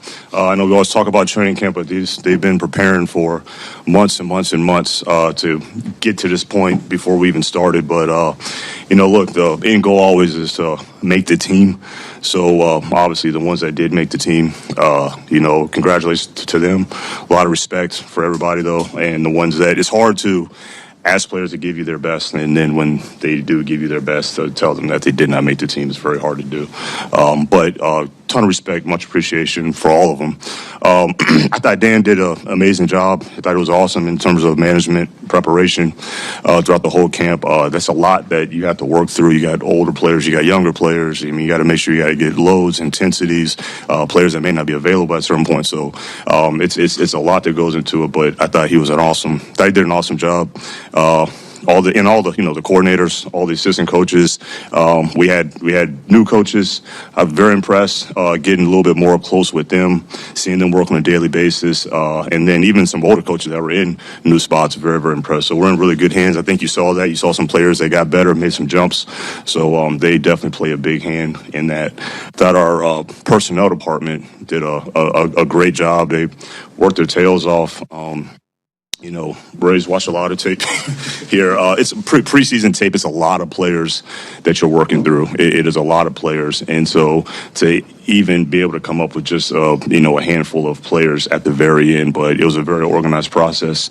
But it's a grind. And the whole staff, it's all hands on deck. To have a successful camp, we start getting into joint practices. It's a lot of operations and logistics, and it's a lot that goes into it. So just much appreciation. There's too many people to name to give things to individually, but I think everybody knows it's all hands on deck. So appreciate it. I'll take any questions. I'm sure you guys have kind of projections on where you expect guys to be on their art. Were there any players that maybe really caught your eye or surprised you with the jumps they took this year? Yeah. I mean, I thought Terrion made a great jump from what he showed. I thought before he unfortunately got injured, I thought Rakestraw was looking great out there. I think it's well known at this point what Jamison Williams has done to this point, but. And then we got some young guys on that offensive line. I think Christian Mahogany, he's made a jump. He's gotten even better from, the optimism that he showed last year. But yeah, it's a number of guys, I think. And I'm just speaking to the young guys. I mean, guys like Jack keeps getting better and better. But it's a number of them that I could rattle off. But yeah, I was impressed with a lot of them. You talked about multiple times this year about how the team's getting so much better that it's kind of hard to keep some of these developmental projects. Does that mean that you might not go for that anymore? And does that put any pressure on some of the guys who are developing now? Ray's laughing because look, there's something that we've talked about. It's not that we won't go for that anymore. I think everyone is case by case, so it's not just every developmental prospect is in a vacuum. But it's just I think we're as a roster right now. You're just more cognizant of it. I think there's times and windows to strike here and there, but you're more aware of it as opposed to when we first started. We just had a lot more room for those guys and had a lot more time. So I would never say that we would not take a developmental player, but it just got to be the right situation. With that said, you got 2 players drafted in 23 in the third round that did not work out. What lessons do you take away from what happened with Hendon Hooker and Broderick Martin? They're not here anymore. Yeah, look, I think, all you can do is put all the work in and feel good when you take the player. Look, I think there's risk involved with every single pick that you do. It was this great definition of risk. I'm drawing a blank on the book. It was one of Morgan Housel's book. I'm not sure if it was Morgan Housel's quote, but he said, it's said risk is what's left after you think you've thought of everything. And I think it's a very clear, vivid illustration of, I don't know how much more preparation that we could have done when we select these players, but it's just the respect of the unknown. So unfortunately, they did not meet expectations in the timely manner that we would have liked for them to do. But you just got to just look at it. I'm a big self-assessment individual. After action review, look at it, analyze it. I think we've already identified some areas already. But you just got to just learn. You just got to grow and get better. Just as an illustration of that, would you have taken Hendon this year, considering where you guys are now? Would have taken Hendon this year if we were? Because you're saying there's not as much room, I guess, for developmental players, and he was kind of the example of a developmental player who came in hurt. And you're saying we did not have like a number two? Like I don't. You didn't have Hendon if you needed. Oh no, we still would have done it. If I'm answering your question correctly, because we still brought in a backup to compete with Hendon, with Kyle Allen. So yeah, I can't say that we wouldn't have done it. Again, we felt good about the pick. I don't think we would have done anything from a preparation standpoint to get us confident about selecting him. So, but if I'm hearing your question correctly, yes, we still would have. I've looked at that 1,000 times. Like, look back at it, say, okay, if the player's not meeting expectations, like, okay, would have done different. Now, the hindsight's very easy, always. But I've looked at it. I mean, Ray can tell you. Me and Ray have looked at it and was like, well, what else would we have? And no, there was nothing. That's Hendon, Broderick, whatever the case was. But your specific question about Hendon, there was nothing from a preparation standpoint that would have swayed our decision. Are you comfortable with drafting players who have injury histories coming in? I mean, usually a lot of players have something, but specifically with him?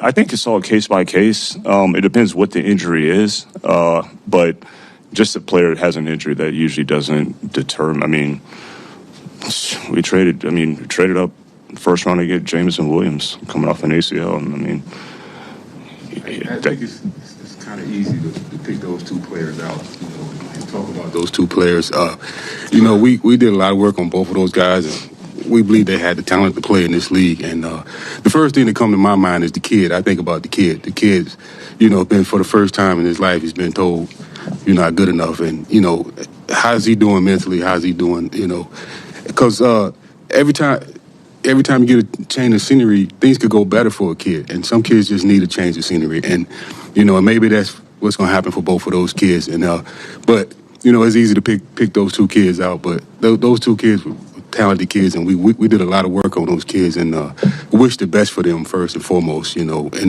they knew endeavor, Right, you have one open roster spot, just still sort of hanging out there. The Za'Darius thing, is that just about money? Do you feel good at defensive end? Is that why that nothing has worked out with him, and could that still be a possibility to bring him in at some point? You guys know me.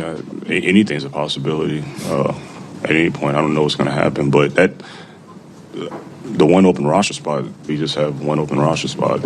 It's not for a specific player. It's for the player that makes the most sense for us, whoever that player may be.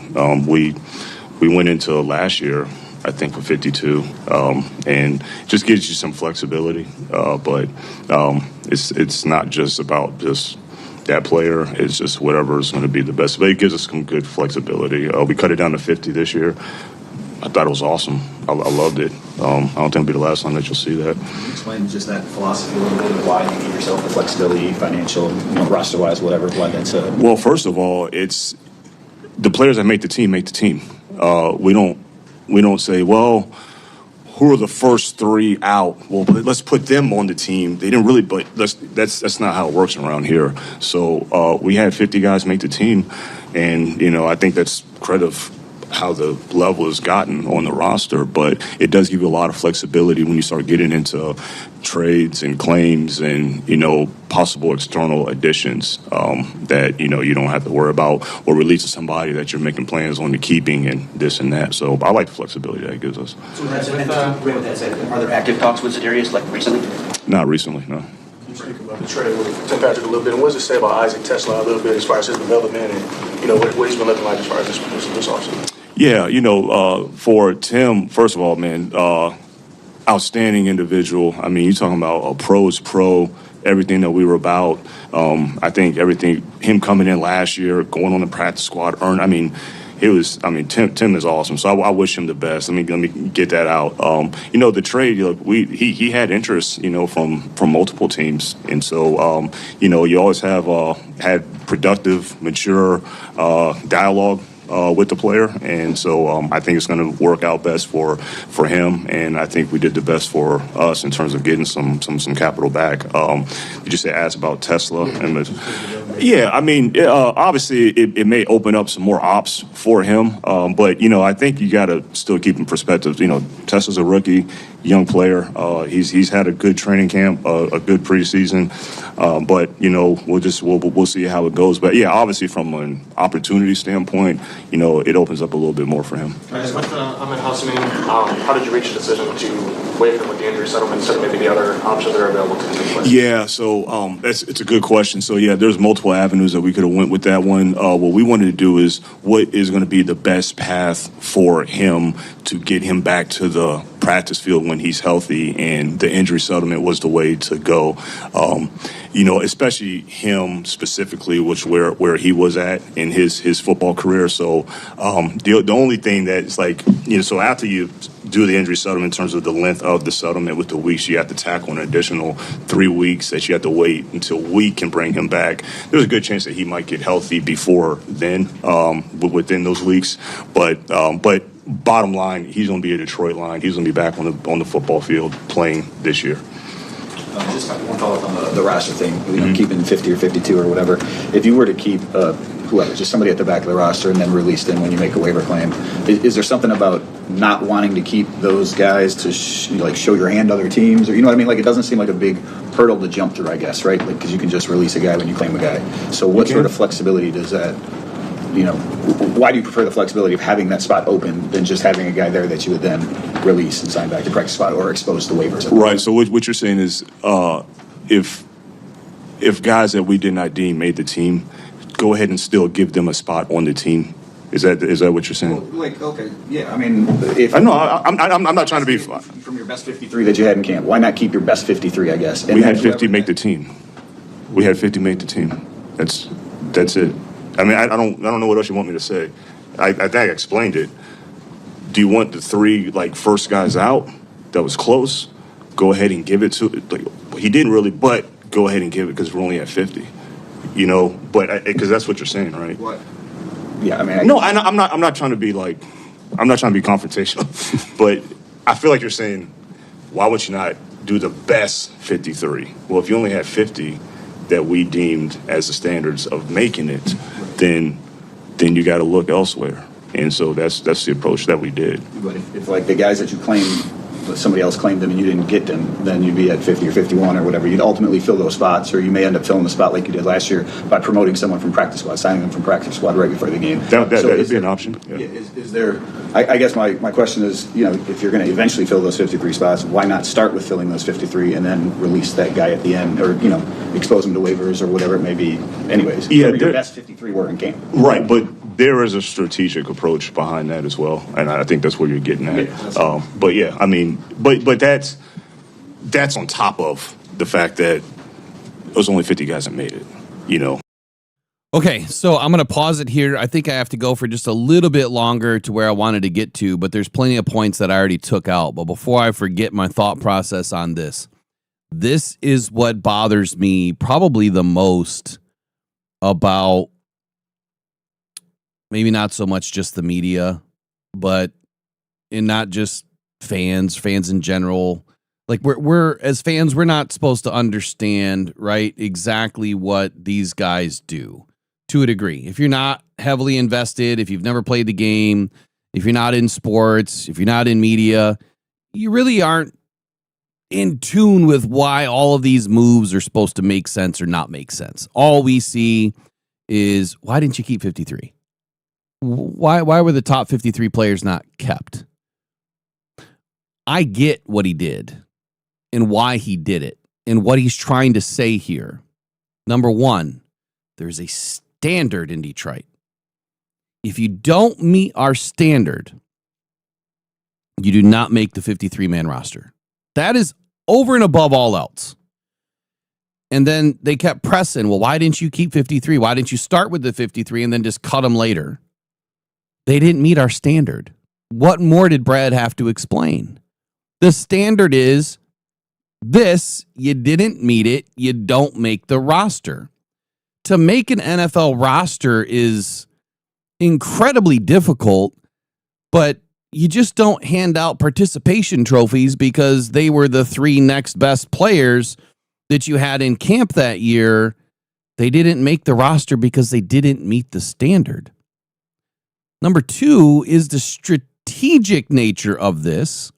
Now the door is wide open to be able to bring in some other players that are getting cut from other teams, number 1.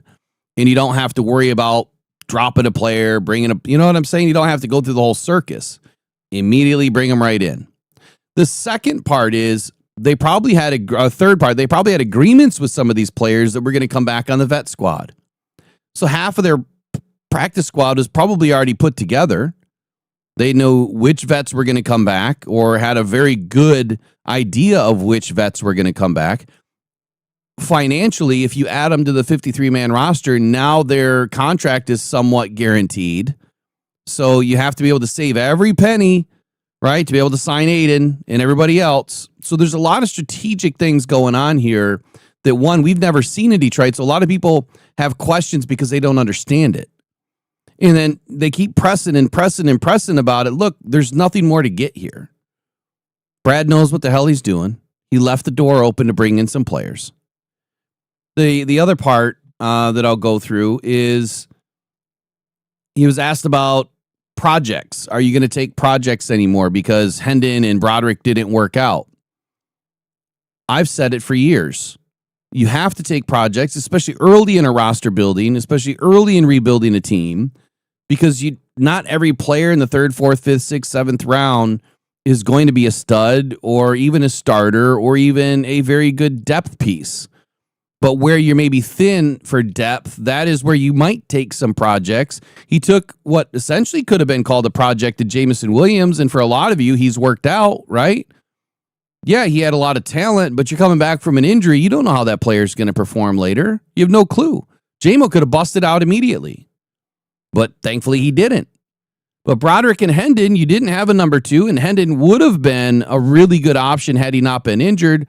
The injury obviously did something to him. He hasn't been the same since, and he just hasn't performed well with his team. So he's gone. Didn't work out. Broderick Martin was essentially a 4th-round draft pick. Again, you moved around picks that were meaningless. There was really no other big nose tackles in the game. In the draft that were available. There was a couple of other players that I probably would have taken, but we've already gone through this too. There was no defensive ends and no defensive tackles after Broderick Martin that really made sense. There's only 1 or 2 that ended up being pretty good. My memory's not the greatest, so it could have been like Kobe Turner, who I had on my sheet, that ended up being really good. So there was some options, but you wouldn't have known that by looking at the draft. You wouldn't have known that by saying, oh, yeah, he should have taken Kobe Turner because, he's really good. Well, you know that now. You didn't know that then. Hindsight 2020. It sucks, right? Dangerous game. But you always have to take projects. Why? Because they had room and time. They had room on the roster. They needed to fill roster spots or practice squad spots or whatever. They had room and they had time. And when they took those players back in, what was that, 23, 22, 23? I think it was 23. They had room because they had to get a backup to Jared Goff that they could groom, number 1. And they had room because they needed someone to fill in eventually for DJ Reader at some point, right? They needed somebody. And they didn't know what was going to happen with Paschal or Levi or anybody else. So you had to develop the body and hopefully get the best out of that body. Didn't work out. 2 misses. Who cares? 2 out of all the rest that he's hit. Za'Darius Smith, he told you right here and then, August 28th, that position that was wide open was not for Za'Darius Smith. And I told you, before this, After this, it was never going to happen. And the only way it would happen is if it happened, it would be after week 1 when his contract would not be fully guaranteed or guaranteed to the at least the minimum that would be guaranteed for a vet of his status. But I told you from day one, it wasn't happening. And I've always stuck by that. I only gave you options on when it would make sense. And then he was signed just before week 1 to the Eagles. He reemphasizes multiple times that the players that made the team, that the Lions are not going to keep guys just because they needed 53. That is the mark of a very good GM. He is not just going to load this roster with BS just because. He is looking for the best, the cream of the crop of what's available. Right? One thing that I did not share with you guys that I plan on sharing with you this week. Have you ever thought about the fact that after COVID, not to use it as an excuse, but this is a real thing. You can Google it after we're done. Go Google and see what people were saying about players that came out after COVID, especially if they came out early as a junior. They were not very good. They were not very well trained. Why? Because they're playing football through Teams meetings. They're doing practices through Zoom meetings. They weren't on the field. Right? It's pretty hard to develop players, young players, through this. Do you think that I could teach you everything about football through this? No, I couldn't. You got to go out there and play the game. So there was a rash of football players between 2020 and I'll say 2021 that when they entered the draft in 21 or 22, not very good. Wasn't a whole lot of football players that you could pull out of those drafts that you could really trust because they missed a ton of developmental time. So you're going to have some misses on some guys. You're going to have some players that don't work out. Those drafts were not great because of that. But you know what? As a casual fan, as a general fan, you're not paying attention to that stuff. That's why I do this, because I pay attention to that stuff. I look into every nook and cranny as to what would happen in a draft when I go and do my draft process. Isaac Tisla and Tim Patrick. Oh my God, how much crap have we heard or from some specific fans or channels about Tim Patrick and letting him go and how stupid that was and how much we need him now. Hindsight 2020 again. Tim Patrick was hurt for the majority of the season. He has 8 catches, 94 yards, 2 TDs. Woo-wee. Man, we should have kept him on the squad. Probably would have been better in our team, yeah. Absolutely. But you traded him to get some draft capital back, and then you package up a bunch of stuff, right, to bring in a guy like Isaac Tisla. And so for all of the fans that are saying, Isaac Tisla, why are we not using him? Oh, you brought him in. He's a 3rd-round pick. He should be a starter. He should be the next, best thing since sliced bread. No. He is not really a developmental guy, but he is, and he's not really let me say that again. He's not really a project. He's a developmental prospect, meaning he needs a little bit of time of season. A little bit of, salt and pepper, couple of seasons, he'll be fine. He's already shown you explosiveness. He's already shown you he can catch the football.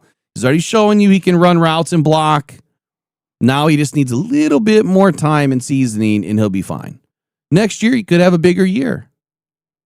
But he told you right here, he's a rookie. He's a good player, but he is young.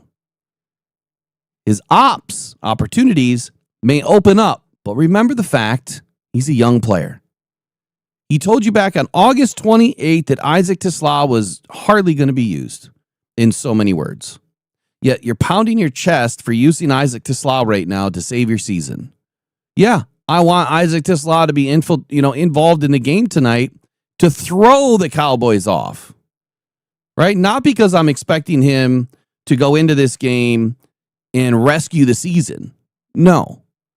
I want him to be involved to be able to throw the Cowboys off the scent of JMO.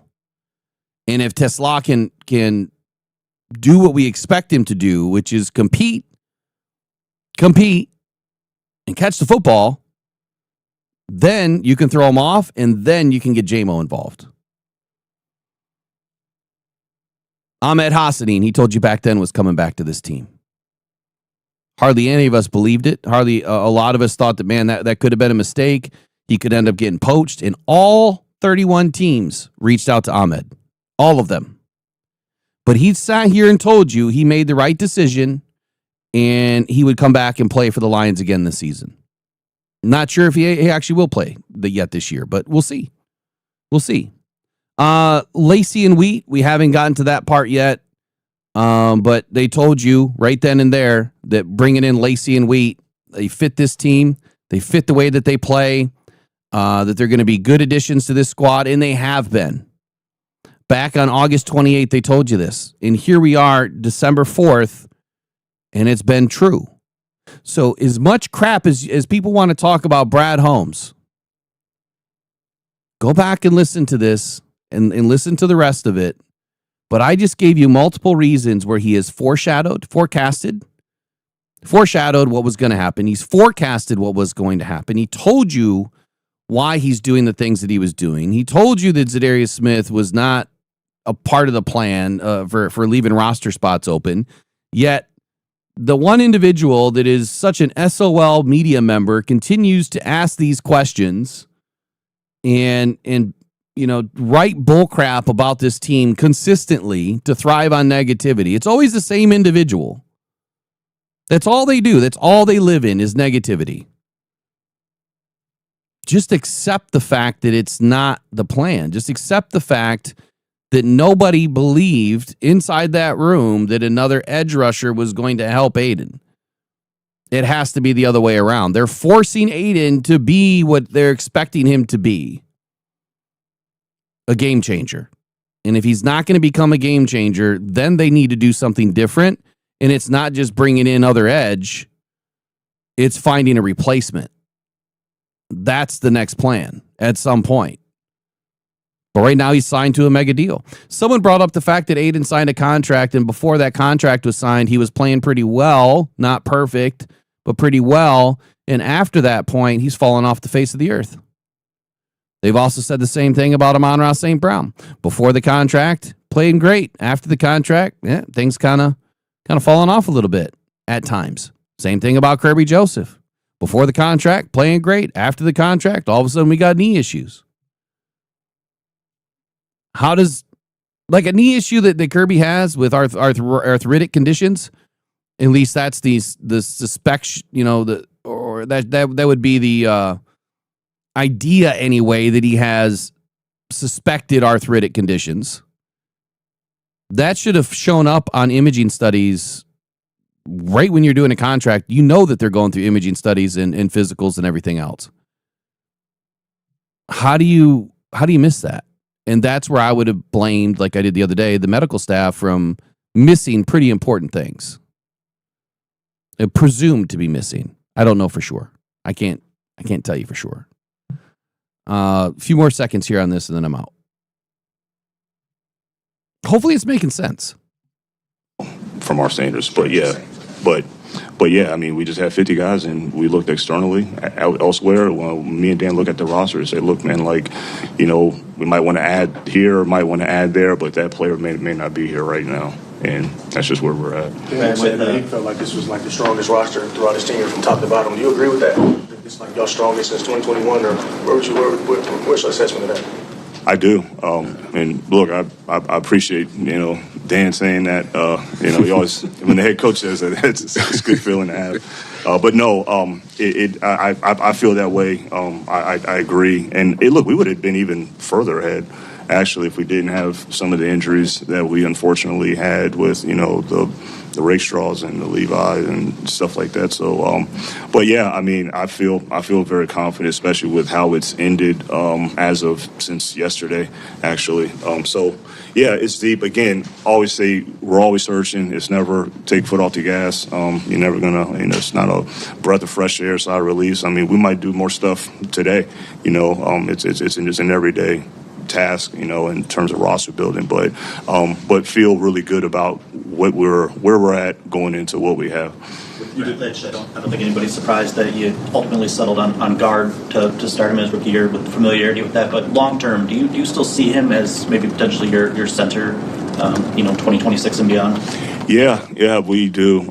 Again, I say that I don't know what the future is going to bring, but yeah, I mean, I just think we felt good about trying him there. And look, I think he could have handled it if we just could have left him there. But when you start looking at the whole combination of him and Graham and everything, I think that was the best thing for not only the players being put in the best positions, but also for the team. So, because we didn't have any kind of questions. We knew what he was at right guard. We already know that. So we were very confident about that. But we felt confident about the center stuff. And he's shown that he's going to be able to do it. So, it's an argument that the ceiling is even higher there at that position at center. So, we'll see what the future holds, but we feel confident going into it. What was it about Tyler Lacey and Wheat that caught your eye on the waiver wire? Why do you want to bring those guys up? Well, I'll speak on those guys. I was going to speak on D linemen. I was going to pass it over to him. But, what we like about both of them, they're both good depth players. Lacey's, man, he's a physical run player. He's going to push the pocket with power, but he bring an element that we need right now. And then Tyus, he got some edge rush ability. He'll be a good depth at the defensive end position and help out in pass rush and run play. But both of those guys are really good guys, man. We got they fit the culture here. They fit what we do. They play the game the way we play the game. So we're excited about both of them, man. And we were fortunate to get them. While we're on your expertise here, Ray, can you just talk about Tyleek and what you've seen from him? Obviously, he's moving into a big role, and it seems like run game, he's ready for that. What do you see in the pass rush game as well? I think his pass rush ability is underrated, in my opinion. He can push the pocket with power, but I think the guy also has some quickness to him too, also. And he's learning, man. You're going against NFL offensive linemen rather than college offensive linemen, but I think he has a chance to be a good pass rusher. One more for you, Ray. Just from you've got an interesting perspective. I'm curious, as you've looked at it over the last 4 years, how have you seen Brad and Dan's relationship grow over the last 4 or 5 years? I always tell people that we're blessed here in Detroit because we have a head coach and a general manager that are always on the same page, And it's like parents, right? Mom and dad. If mom and dad ain't on the same page, the kids going to try to wiggle their way, right? I know me, I grew up, my parents were divorced. Like, when I wanted to go hang out, I went over my mom's house because she was a little more lenient. My dad was very strict, so I didn't want to be at his house if I want to stay out late. So with our head coach and general manager, there's nowhere for our players to go and try to get it. Because what Brad said, Dan says. What Dan says, Brad said. Not only players, but also personnel, also coaches. There is no way to infiltrate and try to get by and get something done that you want to get done. So I think, and it's just gotten stronger and stronger and stronger. They're both are really good leaders. Both are alpha males, and they both will handle their business if you ain't doing what you're supposed to do. So we're blessed here, and I think that's why we've been having success because our GM and our head coach are on the same page always. All right, we're going to do 4 more. Carlos, John. Hey, Brad, this team, obviously, that offensive line that you built has been the engine of it for a while now. Been some big changes. Mm-hmm. Just your expectations going into this year. Do you see that there will be a period of growth, or do you see them hit the ground running? Yeah, look, we're confident in them hitting the ground running. Just not only just with the players and the coaching that they are receiving, but there's some youth along there, and there's going to be some growth moments, but those guys are wide or bright, and so they're going to learn, and they are going to grow when those moments come. So whenever that adversity hits, and that's what I think is great about this place is that's what we talk about the most is getting them prepared for those moments. So it's going to come, and I think it should come, just because that's how they're going to get better. Last question for both of you. Okay. So that's where I'm going to end it. And this, again, is the mark of an extremely intelligent GM that is in tune with this team. What did he just say about the offensive line? He was asked, the offensive line that you have built has obviously been a catalyst, a key to this team. It's now revamped again. What do you expect? Are they going to hit the ground running? What's going to happen? He said, yeah, I do expect them to kind of hit the ground running, but there's some youth in there. There's going to be some growth moments. It's all about the coaching, right? It's all about these guys staying healthy. But he sat here and told you right here, right now, it's not going to be perfect. There's going to be some issues. He didn't sit here and say, I just built an offensive line that is going to be amazing and just as good as it was last year. Nope. He said they're going to hit the ground running, but there's going to be some problems. They're young. When you have a GM that can see this, and you have a GM that knows what he's talking about, and he fits well with the coach to counter, with Ray Agnew here, or to expand upon Ray Agnew and what he said, these guys are in lockstep together. That is rare. It's extremely rare to have a head coach and a GM always be on the same page. Brad Holmes knows what he's doing. He told you on August 28th how this season was going to go. In so many words, there's going to be issues. There's going to be growth moments. Yeah, we're going to be able to take, projects when we can, but that all depends on the roster.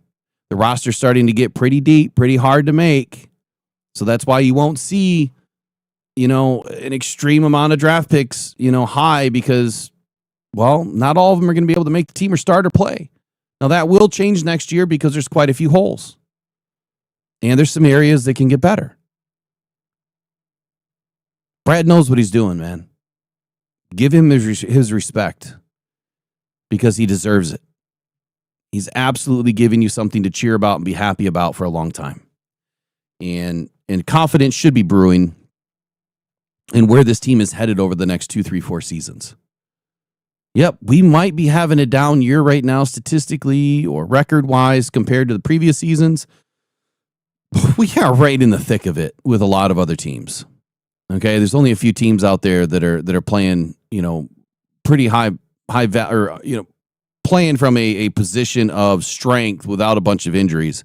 That could catch up to them this weekend. You might have 3, 4 teams that get a ton of injuries this weekend, and their season is derailed. How many teams can sit here and say that they've had 6 to 10 plus starters out of 22 starters go down, and they are still in position to go to the playoffs?